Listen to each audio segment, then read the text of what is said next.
Hello and welcome to Positive Fandom. I'm your host, Mmmm, and here's our co-host this morning, Russ Whitfield. How are you today, Russ? A little bit tired. I was spent the weekend quite far away from where I live, down at the bottom of England with my friend Lee, and I just literally drove back now. So it was a long ass drive, and I'm pretty knackered because we had some late nights, but it was all good. It's all in the name of good fun. But yeah, looking forward to the stream and ready to rock and roll. How are Excellent. you? I am doing great. I felt like I might be getting a cold a little bit, so I'm just trying to take it easy Hmm. and, not, get too sick if I am gonna get sick. Mm. But other than that, I feel okay. Like I don't feel bad. Um, right now. So I just have to be very careful. I haven't had a cold in probably almost 3 years. Yeah, well, we've So all been locked down, haven't we? So sort of staying away from colds and flus and things like that. So. exactly. And I certainly don't want to be in a position where I have a cold now. Yeah, absolutely. I like your necklace, by the way. It's very nice. Oh, thank you so much. I so appreciate that. So yeah, we have a lot of people joining us here this morning. We have Bunyan Snipe. Good morning to you, Bunyan. Hope it's good to see you here this morning. And of course, we always have our wonderful moderator, Tom Jr. Jackson. Good morning, Tom Jr. Jackson, or wherever you The guys man, are the this legend. evening, or good night, or wherever it is, wherever you are in the galaxy, right? Hmm. Bloodsport 1 says, "Na na na na na na na Batman, na na na na na." Yeah. Absolutely, Bloodsport 1, and thank you for being here. We also have Mario Lopez. Hi, Mario. Hey, How are Mario. you? So good to see you here. Mikey Lito is with us here today. Hey, Mikey. Hey, how are you doing this morning? Guys, thank you for coming out to join us here today. And so appreciate Russ coming out. I know you're exhausted, Russ. Um, but we are going to be talking about Batman today. Um, Little bit. yeah, definitely. And both you and I have seen this film. And I have the spoiler alert on the bottom of the screen for everyone to realize that we are going to be talking spoilers of Batman 2022. So if you haven't seen it yet and you don't want to be spoiled or find out anything that you really don't want to know yet, just I have to warn you, tune out. Give you a few seconds just to, thanks for stopping by or whatever. But until then, on with the show. Russ, you had the fortunate chance to see Batman 2022 with Robert Patterson. What did you think of the film? I was lucky. I got to see it as on a preview show. So it came out here on Thursday in England, and we got to see it. Myself and Sam, my daughter, got to see it Wednesday night. Um, ah, what did I think of Batman? It was fucking awesome. Like we spoke about this last week. We didn't know anything about this movie going in to it. There were hints, and it was a bit like Seven. It was a bit like Zodiac. It was a bit like Dark, but we didn't know. We had no clue what was going to happen in this film. It's one of the most unspoilt films I've had the pleasure of seeing. Um, and the opening of that film just set the tone for me.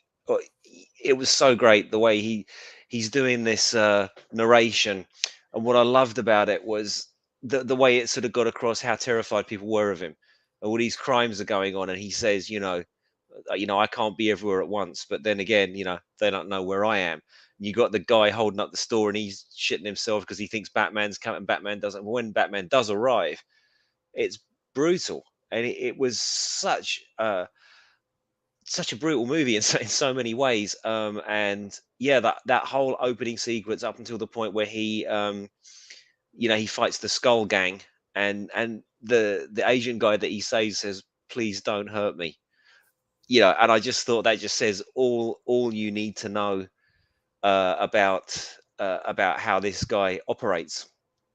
Um, but I I cannot praise the performances in this film highly enough. That was what really got me. You know, Pattinson himself, this seething rage that he has beneath the surface of everything he does. You know, as in the few bits where he was Bruce Wayne, on the majority of it when he was Batman, you could sense this palpable sense of fury just waiting to bubble to the top. And of course, they exploit that in the fight scene. So he was top draw. Turturro as Falcone, top draw. Zoe Kravitz, top draw. Jeffrey Wright as Lieutenant Gordon. They just brought it. You know, I really liked. Some people have sort of criticized, "Oh, it's a buddy cop film," and well, you know, so was Seven, and you wouldn't sort of think of that as a joke a minute buddy cop film. And these guys are obviously partners; they obviously get each other, and I loved the relationship between those two. I thought that was well done. There wasn't enough Alfred, but you know Alfred was good for the bits that he was in because it's Andy Serkis and he's brilliant.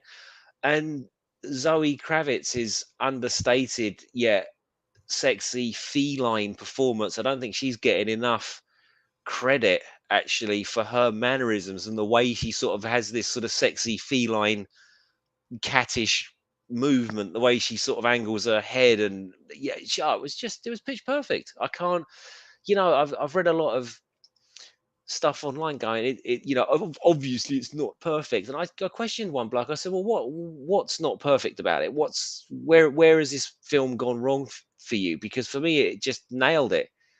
Like, it's a 10 out of 10. I can't fault it. And you know me, Captain Snyderverse, the Zakalite over here. You know, it's an entirely different universe, entirely different movie, and I loved it, man. And just final word on performances: the Riddler himself, that was terrifying. This was terrifying. I was so good, so good. That's it. 10 out of 10 from Russ. Loved it. How about you? You thought it was Um, shit?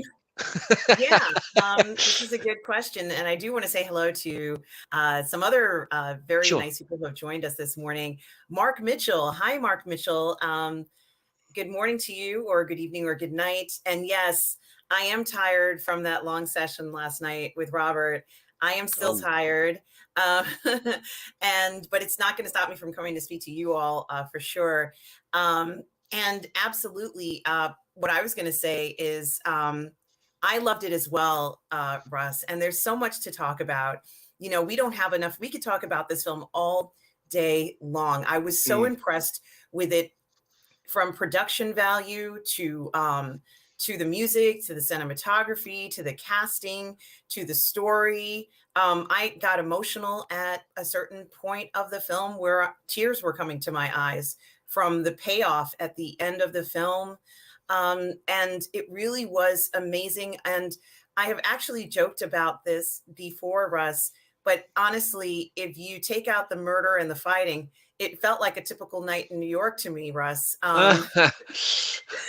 With you know, because it's kind of dark and you can't see very well, and going to the club. And I have to tell you that scene, Russ, that you started off with, there, oh my God, there's so much to talk about, guys. I didn't even, I'm just like so excited right now, but I'm like trying to keep my excitement at bay. But rather than going, oh my God, it was like such a great film. But yes, that's what I'm thinking. But that scene on the subway platform, Russ, you mm, know, as a, you know, I live in New York, and of course, like I've seen this scene about a million times yeah. in one way or another. And what I thought was so interesting about the scene, and something that I heard from a lot of very nice people last night, meaning Robert Leal and pretty much everybody in the chat who already knew, that one of the young men on the platform is someone that you've seen before, Russ. Do you know what I'm talking about? I do not. Oh my God, I can't believe I'm actually telling you this. This is like, I'm so excited. Okay. Do you know the show Titans that you told me to watch, Titans? Yeah. Well, it turns out that one of the guys on the platform, the one who was reluctant to beat up the man, is Yes. someone you've seen in Titans. Oh, who was it? I don't know. I mean, it was. Yeah, I was kind of so into that movie, I didn't even notice. So please I extrapolate. know, right? I know, Russell. This is, I can't believe it. it's the young guy who wants to be Robin. Oh, yeah. So the guy that's playing Tim, Yes, the one who right? had half of his face painted. And that's Tim Drake. Oh my God. Oh my God. Who knew? Yes. Who knew? That's Oh my crazy. god, Yeah, it's so brilliant. good. Thank you for Oh pointing that out. god, I didn't even know. Yeah, I only found out s- last night. sick. It's like Russ, that scene was, of course, pure magic, wasn't it? You know, they had their Hmm. faces painted, and what made it so good was that they were trying to force him to do something he knew was wrong that he didn't want to do. And you Yes. know, sometimes I thought that that was very. I thought it was how should I say this? Incredibly empathetic, because what it was saying to people is sometimes people are forced into these situations and people want to judge them where they end up in, you know, getting in trouble, but it's not entirely their fault. Look at how many men were there around him. He couldn't run away from all of them. He just couldn't, Russ. But he wanted to join the gang. This was like this was his initiation. I don't think he wanted That's to why join, that's why Russ, he though, had. right? Pardon me? I don't think he wanted to join, though. I think that he was hesitant to attack Well, that man, and he everyone was else had their faces painted, right? but He had half right. of his face, so he's obviously a Yes. prospect for the gang, and you only get Yes. your full makeup. I'm extrapolating when you've done. It's like the Hell's Angels. When you join the Hell's Angels as a prospect, you've got to do something to get fully patched in. And I imagine this is the same thing. And his task was to beat the crap out of some random commuter. And he's a young kid and he doesn't really want to do it. And of course, now he gets interrupted by Batman. And the sort of look Batman gives him is, if I find you again, that's going to be you. So, and the guy just takes off. It was so good. Um, yeah, amazing scene. I I was thinking about this in the car as I was driving home today, and people are going to compare this with other iterations of Batman. I don't think that that's fair. I was talking to Sam about this after we left the cinema, and I still this it stands completely alone in what it's trying to do and what it succeeds very well in doing. I was thinking if the Snyderverse is a pristine grade A graphic novel that Snyder has taken and put on screen in absolute glorious shades of long, epic, magnificent detail, the Batman is a dog-eared, second-hand, seedy novel that you found in a second-hand bookshop that is yellowed around that, and it's like it's from the 70s or something like that, and you read it and it's just an amazing thing. It's it was so grounded.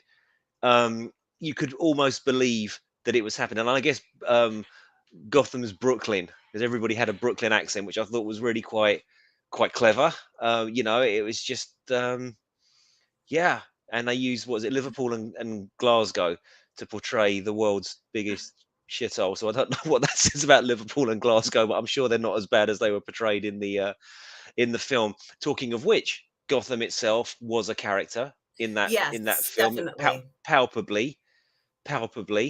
Mhm. Um, I felt that yeah, the film was told from Gotham's point of view, just like yeah, we're watching it omnisciently. Gotham is like, well, what's happening to me? And mhm, Gotham is kind of helpless.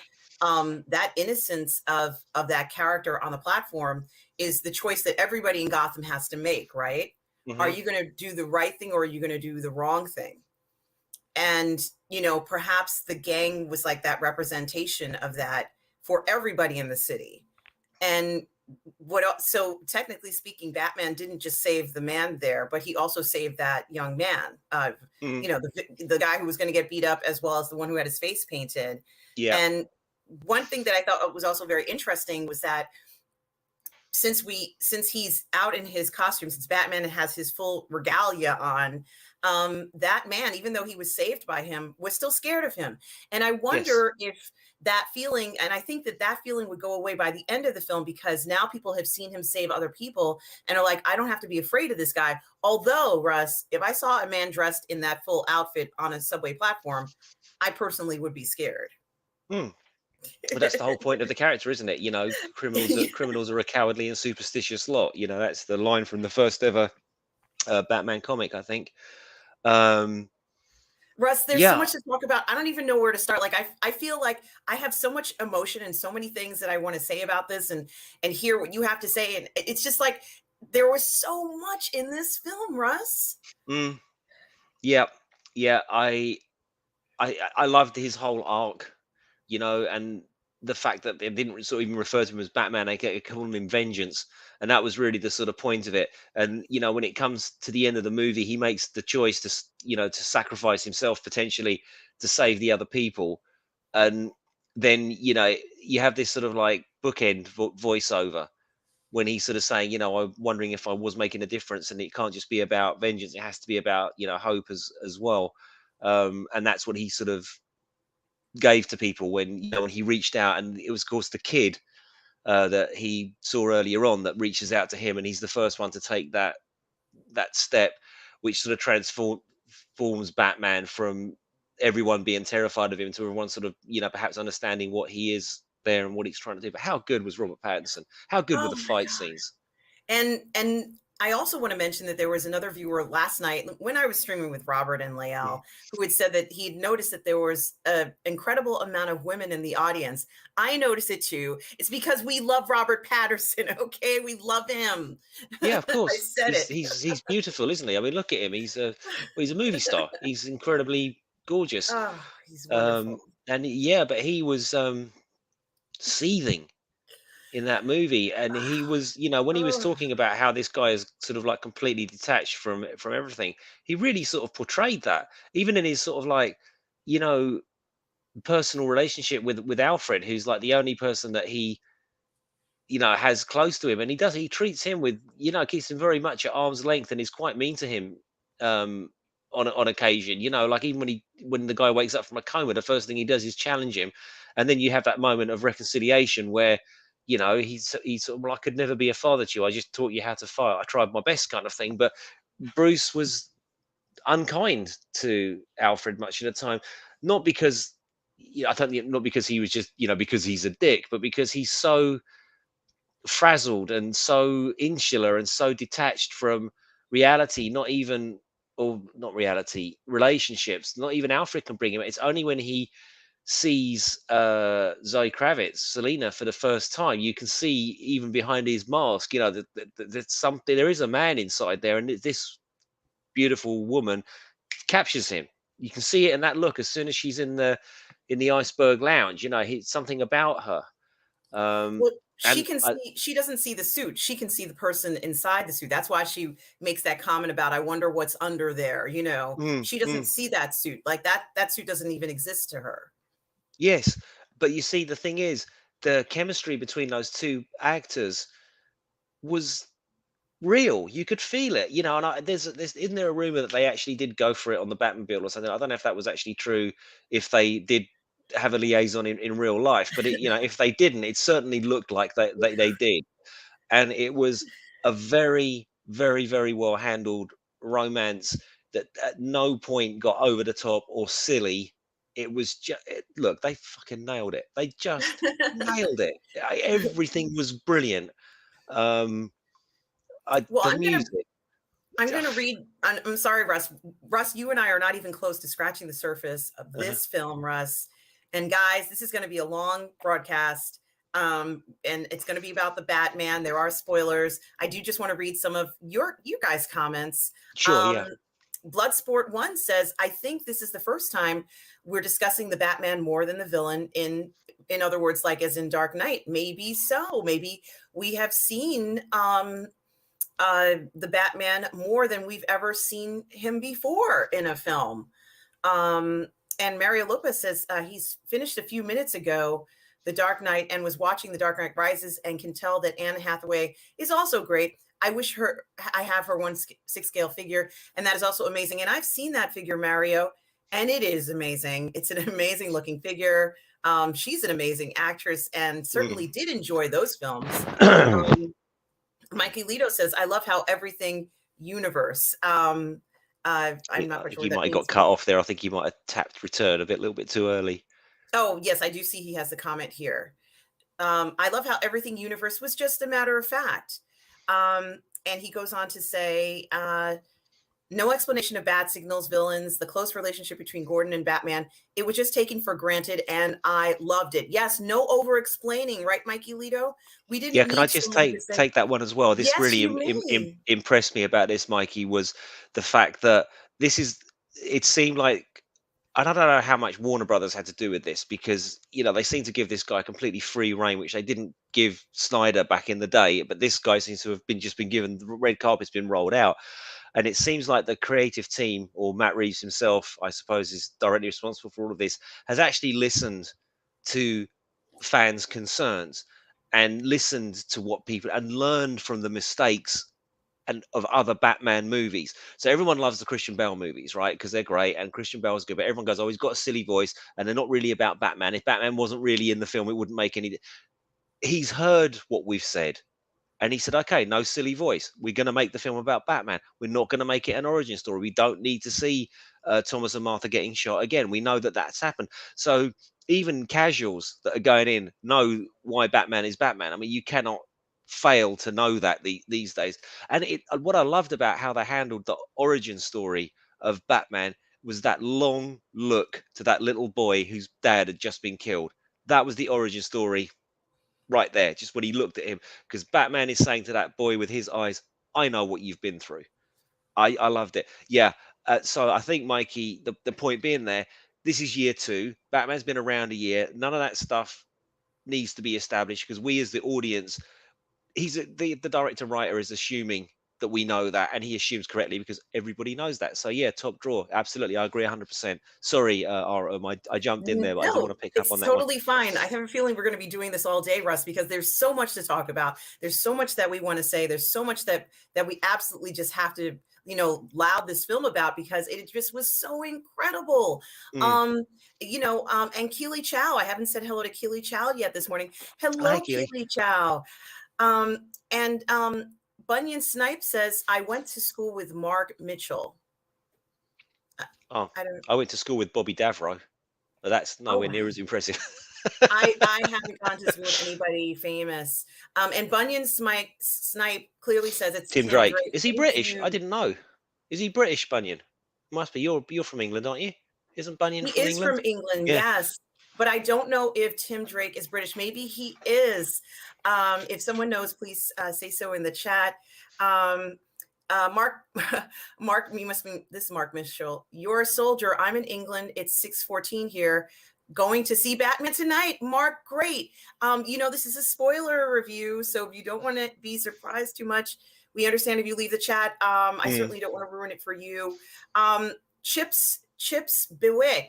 Hello there. Hey, Welcome Chips. to this morning. Thank you so much for coming by. And Bunyan Snipe further says, hopefully the naysayers will shut up about Patterson now. Yes, and I do want to have something to say about that.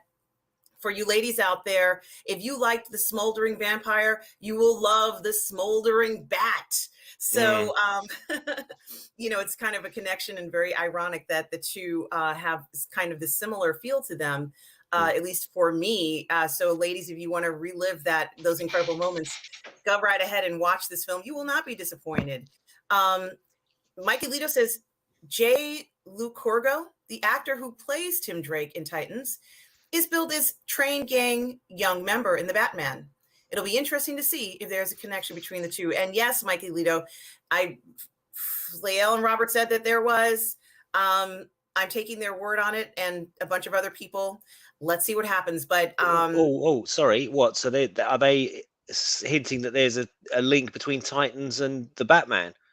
yes, yes, that's what I couldn't I wait gotta to tell say, you. I no, please no, I literally not.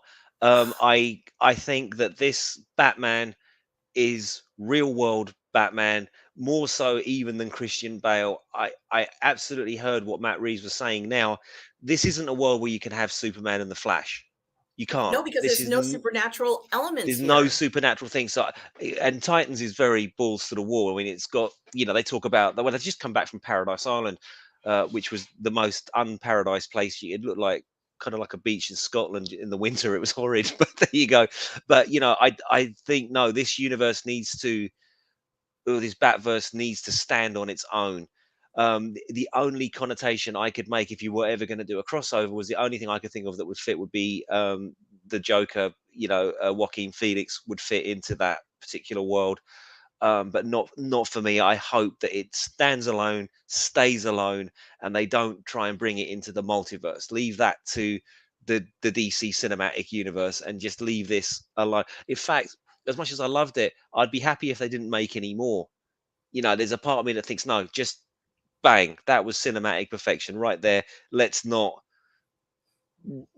go again. Let's stop it. Of course they will. I mean, they're going to. It's going to be a trilogy. We kind of know that. But I wouldn't be upset if they stopped it. But yeah, so I kind of hope not, that it's not related to Titans. As much as we all love a crossover, not for me in that one. No, that I mean, you know something? I'm so glad you said that because, guys, we're here to talk about Batman, things that we care for, things that we don't care for. And it's okay. That's why we're here. We welcome different views of things.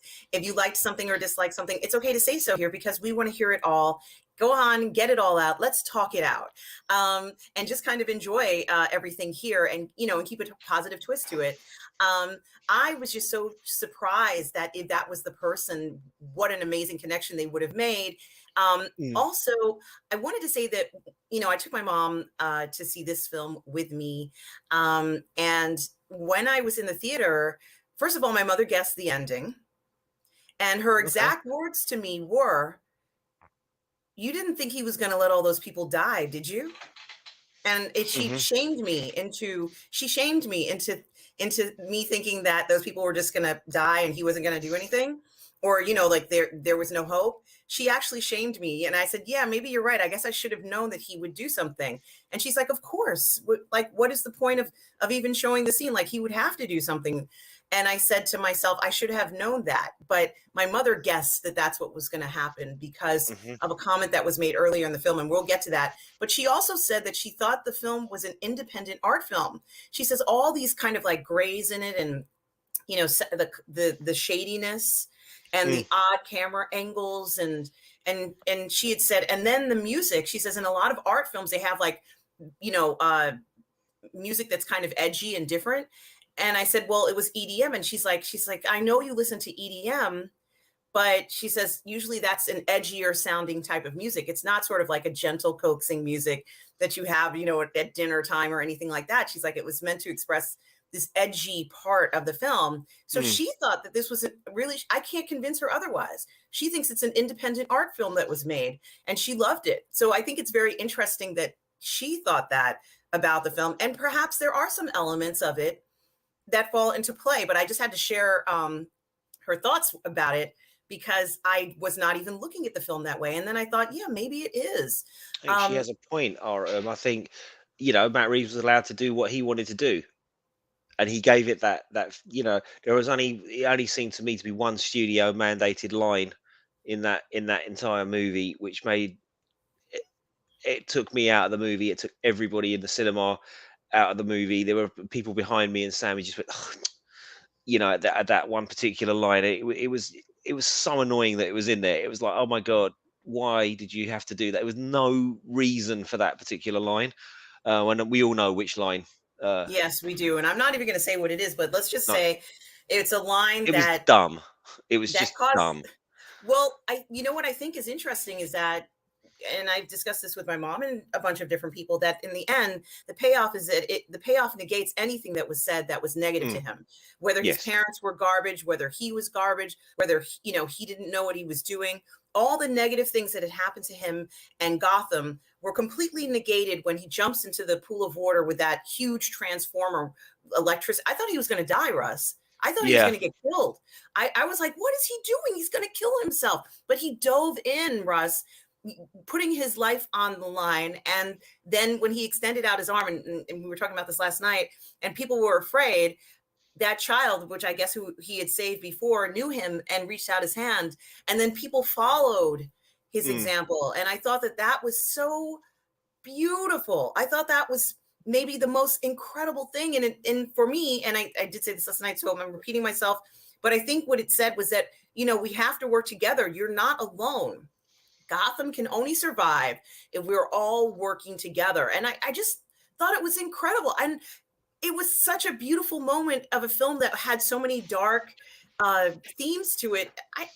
It was almost uplifting, Russ. Yeah, well, they had to have some hope at the, that was the arc of the movie when he realizes that they can only do this together, and he has to lead almost by example. But I'm sure, in the second one, that things are just going to go from bad to worse because now there's a power vacuum, and I imagine the Penguin is going to move in there, and I imagine the HBO Max show is going to be about his rise to power as the head of, the Gotham syndicates, or whatever. um because yes, that was kind of hinted at in the film, wasn't it? Because I think there's two shows. There's the Penguin one and there's the Gotham PD one, right? Coming on HBO Max. So yeah, I talking of which, how good was Colin Farrell? How good was everybody? But yeah, especially him. It was brilliant. He's unrecognizable as this, because again, he's not bad looking, is he, Colin Farrell? But it was completely unrecognizable. He completely smashed his performance out of the park. It was just so good. I can't fault it. He had a little bit of comic relief when they left him in the middle of nowhere, and he's like, you guys know I'm here, right? Yeah, You're not gonna leave yeah. me here. And then when he walked off like a penguin because his legs were, tied together, it was there were lots of Easter eggs in there. One of the ones that I noticed, and I haven't actually looked at any of these up online. I'm sure there's many, many more, but there's a scene between Bruce and Alfred, and there's a statue of William Shakespeare there, which of course was from the old '66 show. They used to lift his head up and press the button, and then it would Oh, open the yes, door, and yes, I remember that. they'd slide down the pole, and that was there. I love it. There's so much to talk about this film, and we're already 30 minutes into the broadcast. Tom Jr. Jackson says, I view each Batman film now as another universe. Mm. And Bloodsport 1 says, the Batmobile, that scene had me pumping my fist in joy. Excellent vision of the car crash from inside the car. Yes. Yeah, that was sick. When Batman's walking towards him, and it's an upside down shot. Yeah, it's really good. It's really And good. you can hear Batman's like feet pounding, or like the That's heaviness. what I wanted to say, actually, that they really did amp that whole slow, deliberate crunch. Just how foreboding it is, like in the subway at the beginning and in that bit. And you've got that doon doon Dun, doon doon. It's almost like the Batman dun. thing's almost like the death march. Yes, like Sam a said it's funeral Yeah, procession. it's like a funeral march. Like Sam said, it kind of reminded her of the Imperial March out of Star Wars, but for me, it was more like a funeral thing. And he just glide, it's a step, real slow and measured crunch, crunch, and they really amped up the sound of his boots. And you could see like the penguins in the car shitting himself. Oh my god, well, what he's gonna get me? He's gonna get me. Yeah. Absolutely. Chips Bewick says this Batman was probably the best version. Loved the hyper focus on baby bats with Hmm. little to no Wayne slash military tech. At least that's what we know about, like the Tumbler. And I agree. I like that he has skills. He has Mm. skills.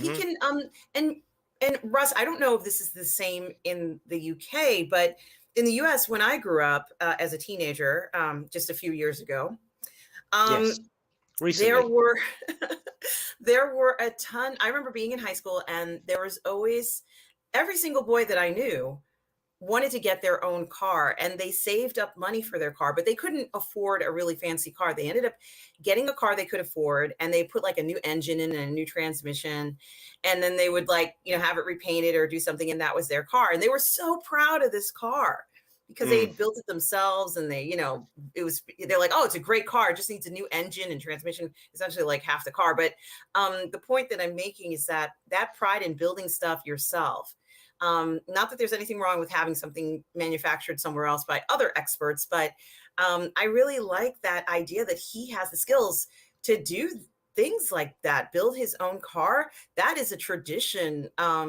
here in New York, honestly. What about in the UK? Was that something, or is that something that Not young so, not men not so do? much. Not so much. I think. Well, I couldn't tell you about outside of London, but certainly it wasn't a thing amongst us lot when we were younger because we had such good public transport. So, and also we'd go out drinking a lot, so you didn't really want to be driving. So, but I'm sure there were petrol heads. It's just I can't speak to it. But to address Chips's point, you're right. You're quite right, Aram. You know that we all know that from American culture. We've all seen seen the film, so you can sort of embrace that. But what Chips is saying here, yeah, again, it's this sort of grounding it in reality, because those bits of the Bale franchise were, you know, kind of not fantastical. They were trying to ground it in reality, but he did have ludicrous amounts of resource, whereas this seems to be a lot, you know, it's just realistic, isn't it? You know, it's just that, well, that's probably how it would go down in real life. I just don't want the Christopher Nolan ones to get too much of a kick in comparison to this one, because they are the closest approximation of, you know, of this newer version. I don't think you can count Keaton. I don't think you can count Ben Affleck in comparing these, because they're entirely different. The nearest one is Christian Bale, but you have to realize that that was a long ass time ago now. I think the first one came out in 2006 or something like that. Batman Begins. It could have even been earlier. And they've learned since then. Things are different. Things have moved on. And as I said a little while ago, I think Matt Reeves really looked at everything we've been saying and learned from those mistakes. So what, to Chips's point here, yeah, it's kind of grounded. There wasn't that sort of huge emphasis. He has resources, but they're not limitless. That's, yeah. So good point, Chips. Yeah, absolutely. About the only thing I would ever compare this film to might be The Crow. And Mm. and it's not exactly the same, because The Crow did have supernatural elements in it. But the But vibe, right? The whole vibe. exactly, the whole vibe was very supernatural, and the sort of like a spirit coming back. And The Crow could almost be, you know, like a art film version of a horror film. You know, Mm-hmm. if we look at it from that point of view, at least for me, and realizing, you know, what has happened, a murder, and then the person comes back, so to speak, in a spirit. And you know, that's like maybe the basis of a lot of horror films, but done in a super cool way. You know, maybe the first kind of adaptation of something that somebody saw, you know, perhaps even from an anime story, as far as I'm Mm. concerned. But I don't know that for sure, but at least that's how I would look at that story. But the other thing I wanted to say was in regards to the EDM. So, you know, I used to cover EDM Mm. and for many years. And when I heard them playing EDM in this movie, I like my face lit up. And I was like, they're playing EDM. I'm like, that's Kevin Saunderson. You know, like I Oh, could right. You knew the artist and everything. So. yeah, yeah. I was like, or that I bet you that's Alesso. Like, you know, and sure enough, I ended up looking it up. Someone listed the EDM songs, and they're like heavy hitters, you know, the founders, like the people who started EDM music, Mm. like Kevin Saunderson. Um, just it was just so nice to see that. And that's the type of stuff that you would see playing in the club here in New York. So I That's said, right. And it's so I'm cool. like, It's like when they played Steel Panther in Peacemaker. You just catch that little bit, and as a fan of that stuff, you're like, "Oh yeah, it's fucking." So yeah, mhm. I can feel your joy. But yeah, no, sorry, I jumped in there. So I thought it was very interesting, Russ, that they chose to have a fight scene with the EDM playing in the background. And throughout this film, they continued with the shadow. When they say he was in the shadows, you and I could see the Batman. Everybody could see the Batman, but the Mhm. film itself had that dark, misty, blurred edges, almost grayish, like a grayscale tone to it. Even though it Mhm. was filmed in color, it still Mm. had an element of a gray tone to it. And so, you know, I think it's very interesting. This might be the film where he comes out of the shadows, so that people know who he is and they're not terrified of him, because this seems to be something that I think, you know, was something, as I mentioned before, my own personal fears of seeing somebody dressed like that. I would be scared of this guy. But Yeah. they managed to do certain things in a certain way, and even having, you know, higher volumes of music during a fight scene, which I thought was very clever. You know, we didn't hear the punches or the crunches. We didn't see, gee, I wonder if his ankle got hurt. We kind of know he hit his ankle, but we didn't hear the crunch or any of that stuff a lot of times. But at certain times we did. And I think it was such a great mix of sort of the fun of exploring, well, yeah, he really must have had a few broken ribs there. Mm. But we didn't have to see the ribs broken necessarily. Like, we didn't need the proof of it. We knew it had occurred. Now, I did want to ask you a question, Russ. Sure. It has to do with a scene where Batman, I guess, is exhausted or is hurt or is on the ground, and he presses some kind of button on his suit, Russ, Mhm. and he's Yeah. able to get up. Yeah, because he gave himself an adrenaline shot. Now, why am I like the only person on earth who did not understand what was going on in this shot in this scene? Is I, that I something that Batman does? I just was curious because I've never seen this before, and I was like, wow, like this is amazing. What did you think of that scene, Russ? uh, I don't think it was contrived. I like the way that he'd sort of planned for that eventuality. Like, I'm going to be fighting. I might get fucked up. I might need a little bit of a boost. I mean, it could have been an amphetamine. I mean, I literally don't know what it was, but it was some sort of juice to get himself back in the fight. And I kind of liked the idea, um, that uh, he'd considered that option. And just to touch again on the EDM fight, and indeed the fight where he uses his adrenaline stick or whatever, his amphetamine stick or whatever it was, I really liked the choreography in this. I didn't like it at first. I had a chance to think about it on the car on the way back just now, and of course, what struck me, I was comparing it to other things, and I really shouldn't have been. The fighting was kind of realistic, and that's why it looked a bit messy.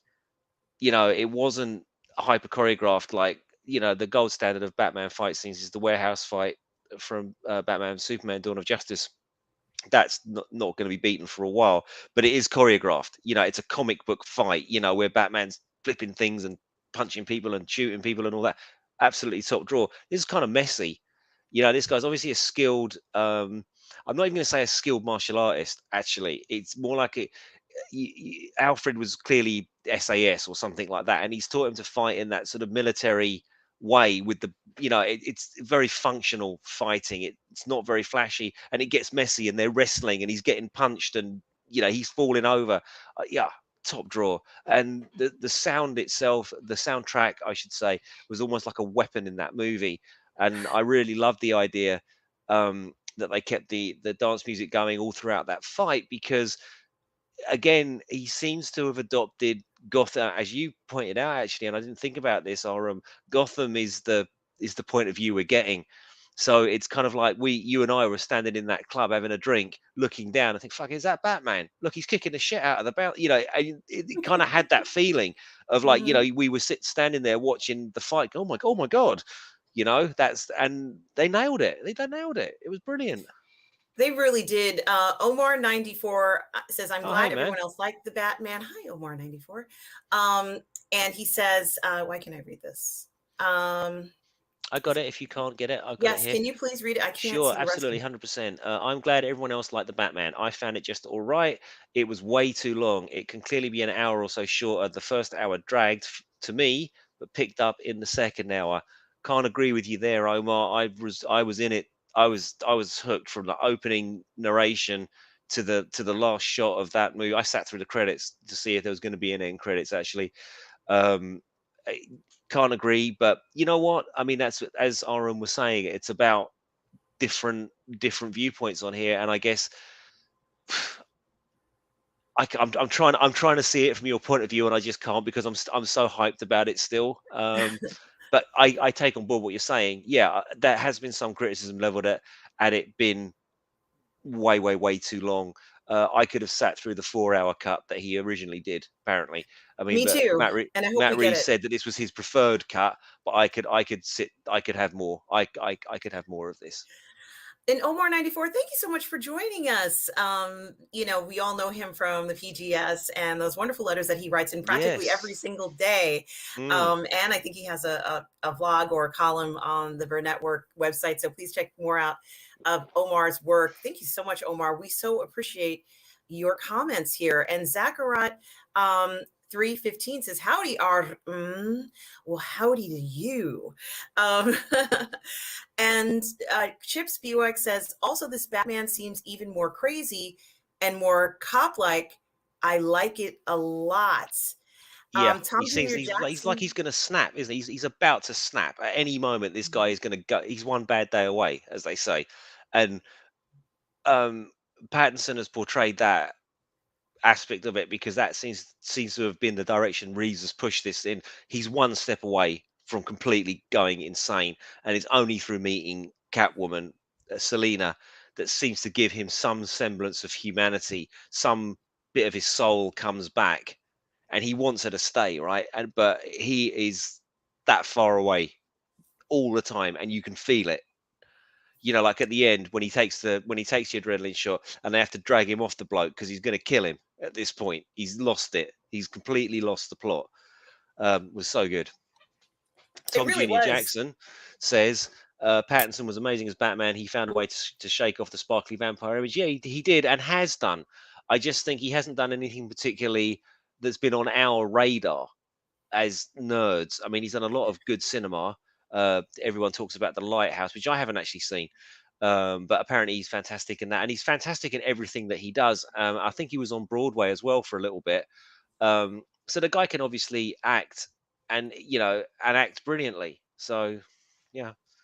And ladies who, if there is actually any ladies watching this, I know Mrs. Darren Seeley watches the show. And any of you ladies out there, you will love him in this. If you liked him in Twilight, you will love him in this. I assure you, you will not be disappointed. Mikey Lito says the character, as the title suggests, is the Batman. There's 5% Bruce inside of that suit, but it's also why Bruce couldn't connect with Selena Kyle, because emotionally, Bruce is a child. And I agree. And I think that we saw, at least for me, and just to add to what you're saying, Russ, that he wasn't ready for a relationship in this movie. Say that Even again. I'm though sorry. Batman was not ready to have a relationship with Selena in this movie. I think that I think by the end of the film, he's kind of grown a bit. And Mm, that's when we kind of are like, yeah, this is a good time for them to kind of hook up. But unfortunately, the timing is bad, and it's, they don't do anything. But I don't think he could have had an intimate relationship, or more of an intimate relationship, with her in this film, because he just really wasn't ready emotionally for that. And he had to work out a lot of things, like you said, Russ, when he starts to talk to Alfred. And what I liked about this is that we saw that people were kind of telling him things that were not true, and he goes to Alfred, the person who's closest to him, and he confides in him and says, why didn't you tell me this? Like, what's going on? And this is the kind of conversation you would have with a father, like, say, with a child has with a father, mm. or you might have with one of your parents. And they might say, well, why didn't you tell me, Mom? You didn't say anything. And your mom might say, well, that's not true. What they told Yeah, you is not it didn't true. go down like that. Yeah, this is straight out of Family Relationship, episode 54. Like, Mm, we've all had moments like this with our family members, where we might have had doubts, or someone's told us some sort of nonsense for whatever reason. And the thing I liked is that he went directly to Alfred and yeah, spoke he to him did. about it, because But I sometimes wonder people if, don't do that. sorry, yeah, Sometimes people don't do that, and it festers. And then years later, you don't know why the person is angry at you. That's all I was going to say. but I wonder if what Falcone told him from Falcone's point of view was also true. I kind of like that, like literally from Falcone's point of view. Well, I handled it. He asked me to handle it, and I handled it. So from his point of view, he was repaying his debt to Thomas Wayne, who saved his life. But of course, Thomas Wayne wouldn't want someone to be killed. But I did kind of like the ambiguity, because I was thinking, are they going to go down this road where Thomas Wayne actually isn't whiter than white? Perhaps Batman's legacy is a little bit tarnished. Perhaps it's not what he thinks it is. But okay, so there's spoilers now, by the way. But they course correct that with that conversation that he has with Alfred. For a minute there, I was thinking maybe Falcone's telling the truth. Um, yeah. So it was just awesome. It was awesome. We haven't even spoken about the Riddler. Like, We haven't we've been. even started, and we're almost an hour into this, Russ. We haven't even started. Mm, I mean, there's so much in this. Mikey Lito says he's unable to connect on a human emotional level. yeah. Um, and Rogue Thinker, hi, Rogue Thinker, Hey, welcome man. to the show. Is there anything anyone can add that Batman isn't the greatest, most perfect movie ever? I have to agree with you there. I think it's maybe one of the standout films of the year, in my opinion. But what do you think, Russ? Um, Because it's we're only in March now. Yeah. I think it was brilliant. It's good. It's up there with one of my favorite superhero movies. Full stop. Actually, I thought it was was absolutely flawless. I was actually a little bit bitter and twisted, thinking about it in the car on the way here, thinking, why didn't they do this for Zack Snyder? They've clearly let this guy do what he wants. Why didn't they do that 10 years ago? Because this, can you imagine how that far down the road we would have been now? There's a little part of me that was hurting, because Matt Reeves has been given free reign to do his vision, and look how awesome it turns out. Yet the same company cut the other guy off at the legs, the knees, sorry. So yeah, but no, Rogue. It's I think as a standalone, it's got to be, dare I say, the best Batman film. My favorite Batman film was Batman Begins. I was never a big fan of the second one, The Dark Knight. I thought that film was either 45 minutes too long or 45 minutes too short. And the last one was okay, but didn't sort of seem to make a lot of sense in terms of, hang on a minute, he's broken his back and now he's all right. And how did he get back to Gotham in half an hour from when he was in Morocco? And it was a And lot of stuff in that film that didn't make sense. apparently you can just push someone's vertebrae back into their back and they can heal from that. Well, Just apparently so. I don't know, but you can get back to Gotham as well. Anyway, so there was a lot in there that didn't make sense. But fuck it, it's a comic book movie, yeah. and we don't care. But this one has not done that. This one has taken itself incredibly seriously. It's a proper, everyone said it. It's like Zodiac. It's like Seven, and it is. And there's nothing wrong with that. It's not ripping those movies off, because everyone goes, "Oh, it's the same as Zodiac and Seven." Okay, well, does that mean that Seven or Zodiac is then a rip off of Seven? Is that what we're saying? No, they're just similar genres, and they have a similar tone and a similar feel, and that's absolutely fine. Just this version of that happens to have Batman in it and the Riddler, and it was sick. Absolutely, absolutely. And Thale Yankee, hi Thale Yankee, thank you for joining us this morning. Glad to have you here. Says, hey R and Russ, don't want to rain on your conversation. The Batman's great, but it reminds me of why WB stunted the Snyderverse. That's exactly what I was just saying there, Thale. I was a little bit. Look, it didn't take the shine off the movie for me. When I was driving home today, I was thinking, oh, the fuckers, if only they'd have held their nerve 10 years ago. If only they'd have held their nerve, we'd have just had this awesomeness, and all of these wars and fights that we're having, in the fandom just wouldn't be happening, and we'd have had this fantastic alternative to Marvel that we are now getting, with the Snyder Cut, and now this iteration and Peacemaker. It's seemingly, with Sarnoff and all the other ones on their way out the door, it seems that whoever's making these decisions now is realizing that DC Universe is really rich, and it doesn't have to be one thing. It can be the gods among us with Zack Snyder. It can be down with the rats and the shit in Matt Reeves' universe. It can be funny because we've got Peacemaker. It can be all of those things, and all of those things, and crazy like Titans. They can all exist all at the same time. But yeah, Thale, man. As a Zachariah myself, yeah, little bit gutted that we didn't get our way, but perhaps we will. We'll find out in a few days, won't we? Yeah, that's true. And Tom Jr. Jackson says it did have the feel of an indie art film. Yeah, I agree, Tom. Certainly. Chips Bedwick says, I'm going to gamble and say that this Batman world can take the super fantastical. It can. That's what he's saying. Batman sounded a lot like Superman and Hope at the end. Done well with a good story, and I think it can bring the supers. I hope not. I'm very, very against that, Chips. I think that would. Well, I think that would spoil this. I personally, and it's different strokes for different folks, man. But like the whole thing about the Riddler's plan about blowing up the seawall. Well, yeah, but Superman and Wonder Woman or the Flash or Green Lantern could have sorted that out in like 20 seconds. That where's the Riddler's threat if we bring in those guys? Now I get, they might be off world fighting Darkseid or whatever. But for me, I just don't think they would work, especially when we've already got accusations of Henry Cavill's been like emo Superman, and to make Superman fit in that world, how would you do it? Well, you'd basically have to sort of redo what Snyder's doing, or what he did with him in 2013. And then we got to see almost the completion of Superman's arc with Zack Snyder's Justice League. So I don't know, not for me, Chips. I'm not gonna not going to come down on that on your side on that one. I don't think. I mean, I get it. Yes, you probably could, but I think it'd be too similar to what we've already got. And Bunyan Snipe says you could bring in some of the more grounded DC Yes, heroes, Ted Grant, Wildcat, for instance. Um, yes. I agree 100% with that comment, Bunyan.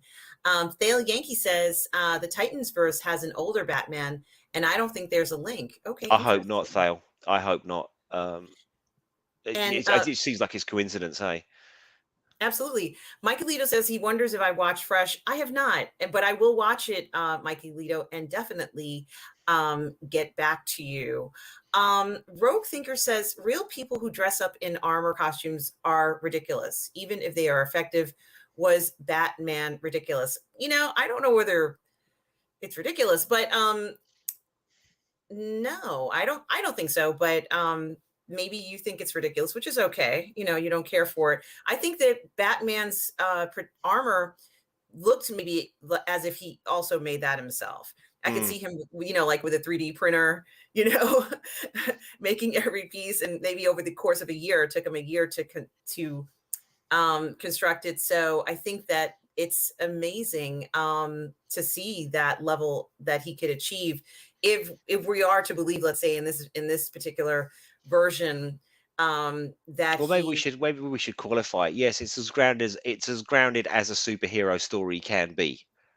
I right. think that if we take what Rogue is saying, well, yeah, okay. If someone was dressing up like that in London in real life, they'd just get nicked and be taken down to the police station and put in a lunatic asylum. That's probably what would happen to them. But you have to suspend your disbelief. So, as a superhero film, it was the most grounded I've ever seen. And Oh, I certainly do. And I'm sorry, Russ. There's just so much to talk about in this film, Russ. There's mm, just so much.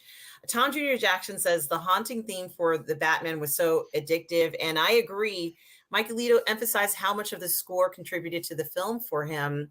Um, I agree. I have to say that this score, as you said, Russ, certainly was driving this film into hmm and set the tone very well And it was for what. interesting, wasn't it? Because the music was going constantly. There were I can't remember, not many scenes that didn't have music, just quietly, loudly, overwhelmingly, subtly. But the soundtrack seems to be constantly going. As you said, even in the EDM bit, they didn't stop it, and there was always, it was like the soundscape again was Gotham. It was, we were looking at this movie through Gotham City's eyes. I think you've nailed it, and I think the soundscape was very much part of that.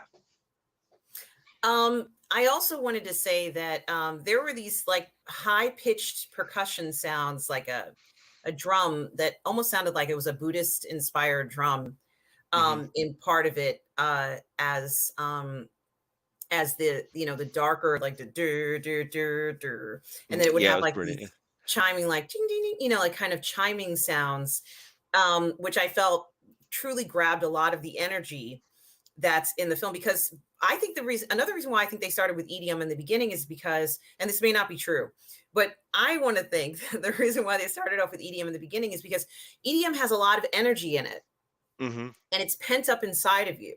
Mm. And EDM kind of like coaxes the energy that's inside of you to come out. And so now all of a sudden you're able to release the anxiety, release all these different things that are inside of you. But EDM kind of starts the process. So you go there in the beginning and you're like, you get excited, you get emotional, you get stimulated, and then all of a sudden there's, the beat drops or whatever thing drops, and then you can just kind of like release it all, and you're like, oh, I can release all this. And I think that was also very interesting to get the movie kind of like kickstart in you, Mm. in a sense, having that scene somewhat towards the beginning of the movie. So everybody in the story has this tension, this anxiety in them. All the characters have it. Everybody in Gotham has it inside, but they have no way to kind of release it. And by the end of the movie, a lot of it is released. There's still tension, it's still there, but a lot of the anxiety and distrust and confusion and anger has dissipated, let's say, at this point. And I think it's very interesting how they would use EDM in that way, because that's how I always used it. was Hmm. to, you dance for 12 hours. And after 12 hours, like, you're not angry anymore. You don't have Just that knackered. anxiety. Yeah, you're knackered. You feel great. There isn't, you certainly don't feel bad, and you've kind of like been listening to music, which also inspires you. So I kind of felt like I almost looked at it as therapy, especially as you get older. Like, you need as much Hmm. therapy as possible. And some of the musicians, like, they used to call it trance around the world, but now they call it group therapy. And I'm like, yeah, it is like therapy because, music is therapeutic in a sense. So I kind of really liked that.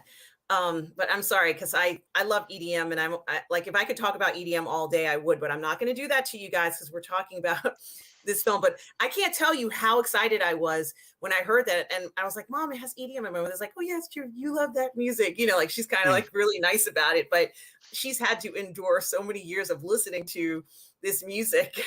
God Yeah. bless her.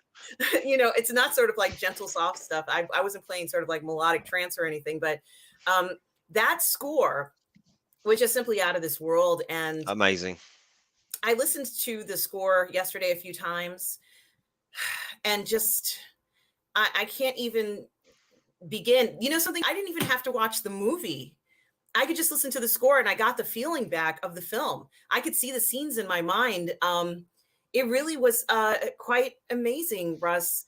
Um, Chips goes on to say that moment, him sacrificing himself with electric danger. Yes, and I thought he was going to die, Chips. Mm. Took it to Dark Knight Rises and beyond in terms of his acceptance in Gotham.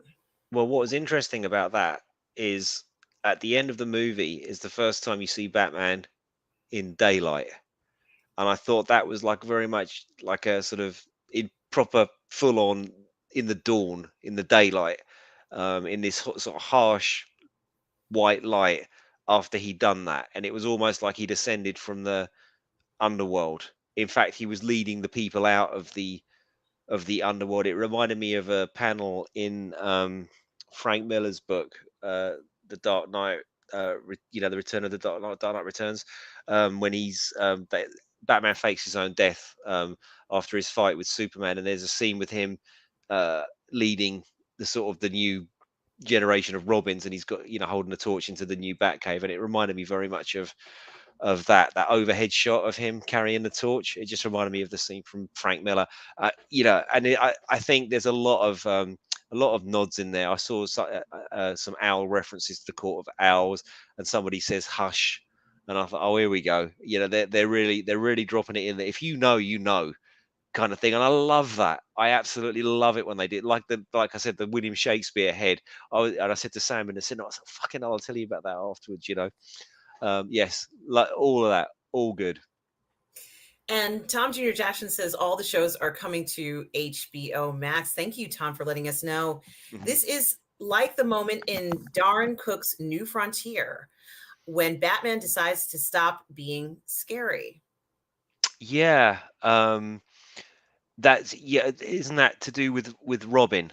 Isn't that Superman makes a comment to him, and he sort of says, well, oh, I can't remember the quote, but I think Bunyan's referring to the bit when Superman and Batman have a conversation, and he talks about Robin in that, and that's when he decides to stop being less scary. But that's a great book and a great animated movie as well. Michaelita says it also has so much strength and power. It overwhelmed me, but not the film. The Interesting. music, the music, yeah, the music Yeah. was was pitch perfect, man. Everything was pitch perfect. Rogue Thinker says, when trying to be head of a criminal syndicate, do you think he will actually commit or even endorse crime? This is really interesting. And I don't know whether I'm trying to point out what Rogue Thinker is saying in this comment, but what I can say is I thought it was really interesting too, and I think that when Selena decided that she was going to commit murder, because that's what she was doing, it's premeditated murder, right? Hmm. When she decided she was going to do that, there was no way Batman really could have a relationship with her because it goes against everything that he was, doing or did it. The guy was a bad man. He's one of the criminals. And, if Batman had to stop him, he might have to kill him. Yeah, So, I don't think Batman would. I kind of like that. Jim Gordon actually made a point of, when he said that, that you need a gun, that's your thing, this sort of code against killing seems to have carried across, but the script was so smart it didn't have to, it wasn't sort of so overt about Batman not killing. But it did seem to me that this Batman was a little bit more morally ambiguous, like he wasn't busting Selena Kyle for dealing drugs, and you know, it was like a police movie. It was like a detective movie. They do let people get away with things that aren't important to the larger aspects of the case, and it seems like this Batman is, a little bit more grey than what we may have seen before. Yeah, I agree with that. And Thale Yankee says, I also got to say, I'm not as excited about the Batman as others because it's the sixth different cinematic version since Tim Burton's '89 flick. And I remember the '89 flick and how theatrical it was. Hmm. That's the word that I would use for it. And everybody was talking about how amazing it was. But, they tried to recreate the characters in this supernatural, theatrical kind of artsy way, and that's what happens. That's how they were recreated, more or less. And the only person who was not that way was Batman. He was not kind of artsy and theatrical. He seemed like Keaton seemed like a regular, you know, character, but the other characters seemed somewhat theatrical. I mean, what did you think? Yes.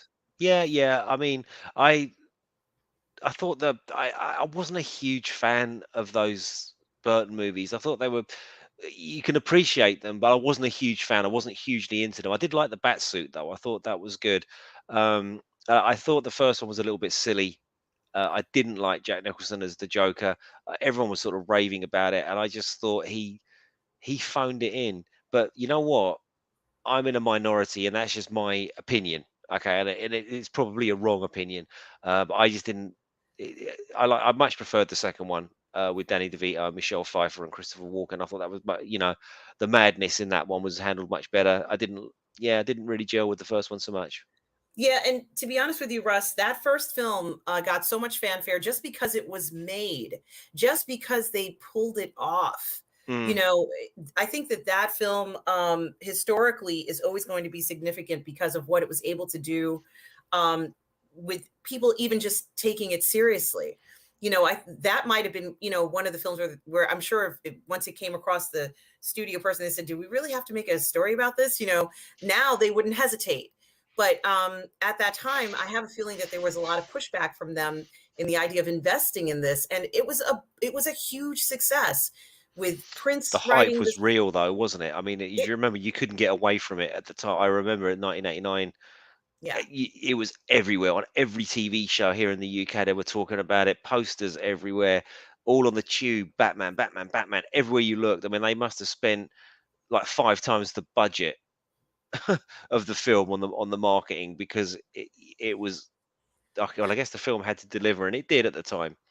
and But and it was a yeah, different world at that time, Russ. And also, we had Prince do the Bat Dance song, which was over the top. Like it was over the top, mm, out of this world song. It was maybe his most over the top song ever. Like mm, someone tells him, "Prince, we need you to write a song for Batman."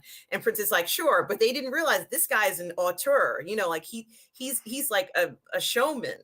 And mm, almost his song was as showy as the film. Like it was insane. Nobody yeah. writes a song like that, but it's Prince because it was like a masterpiece what he wrote. I'm not saying it was the best song in the world. What I'm saying is from a theatrical point of view, it was spectacular. It was like, just an incredible expression of musical, prowess and experimentation. And I was like, wow, this is really out there. This is probably not what they asked for, but they asked Prince, and this is what they're going to get. This is And what you're Prince going to is going get, to, and you don't tell Prince. No, I don't think you've got that right, mate. You need to rethink it. It's not something you can say to him, right? right, because even Prince himself had movies in the theater of just him playing music or Yeah, or Purple his Rain was stories. Like, turned into a film, wasn't it? Yeah. yeah.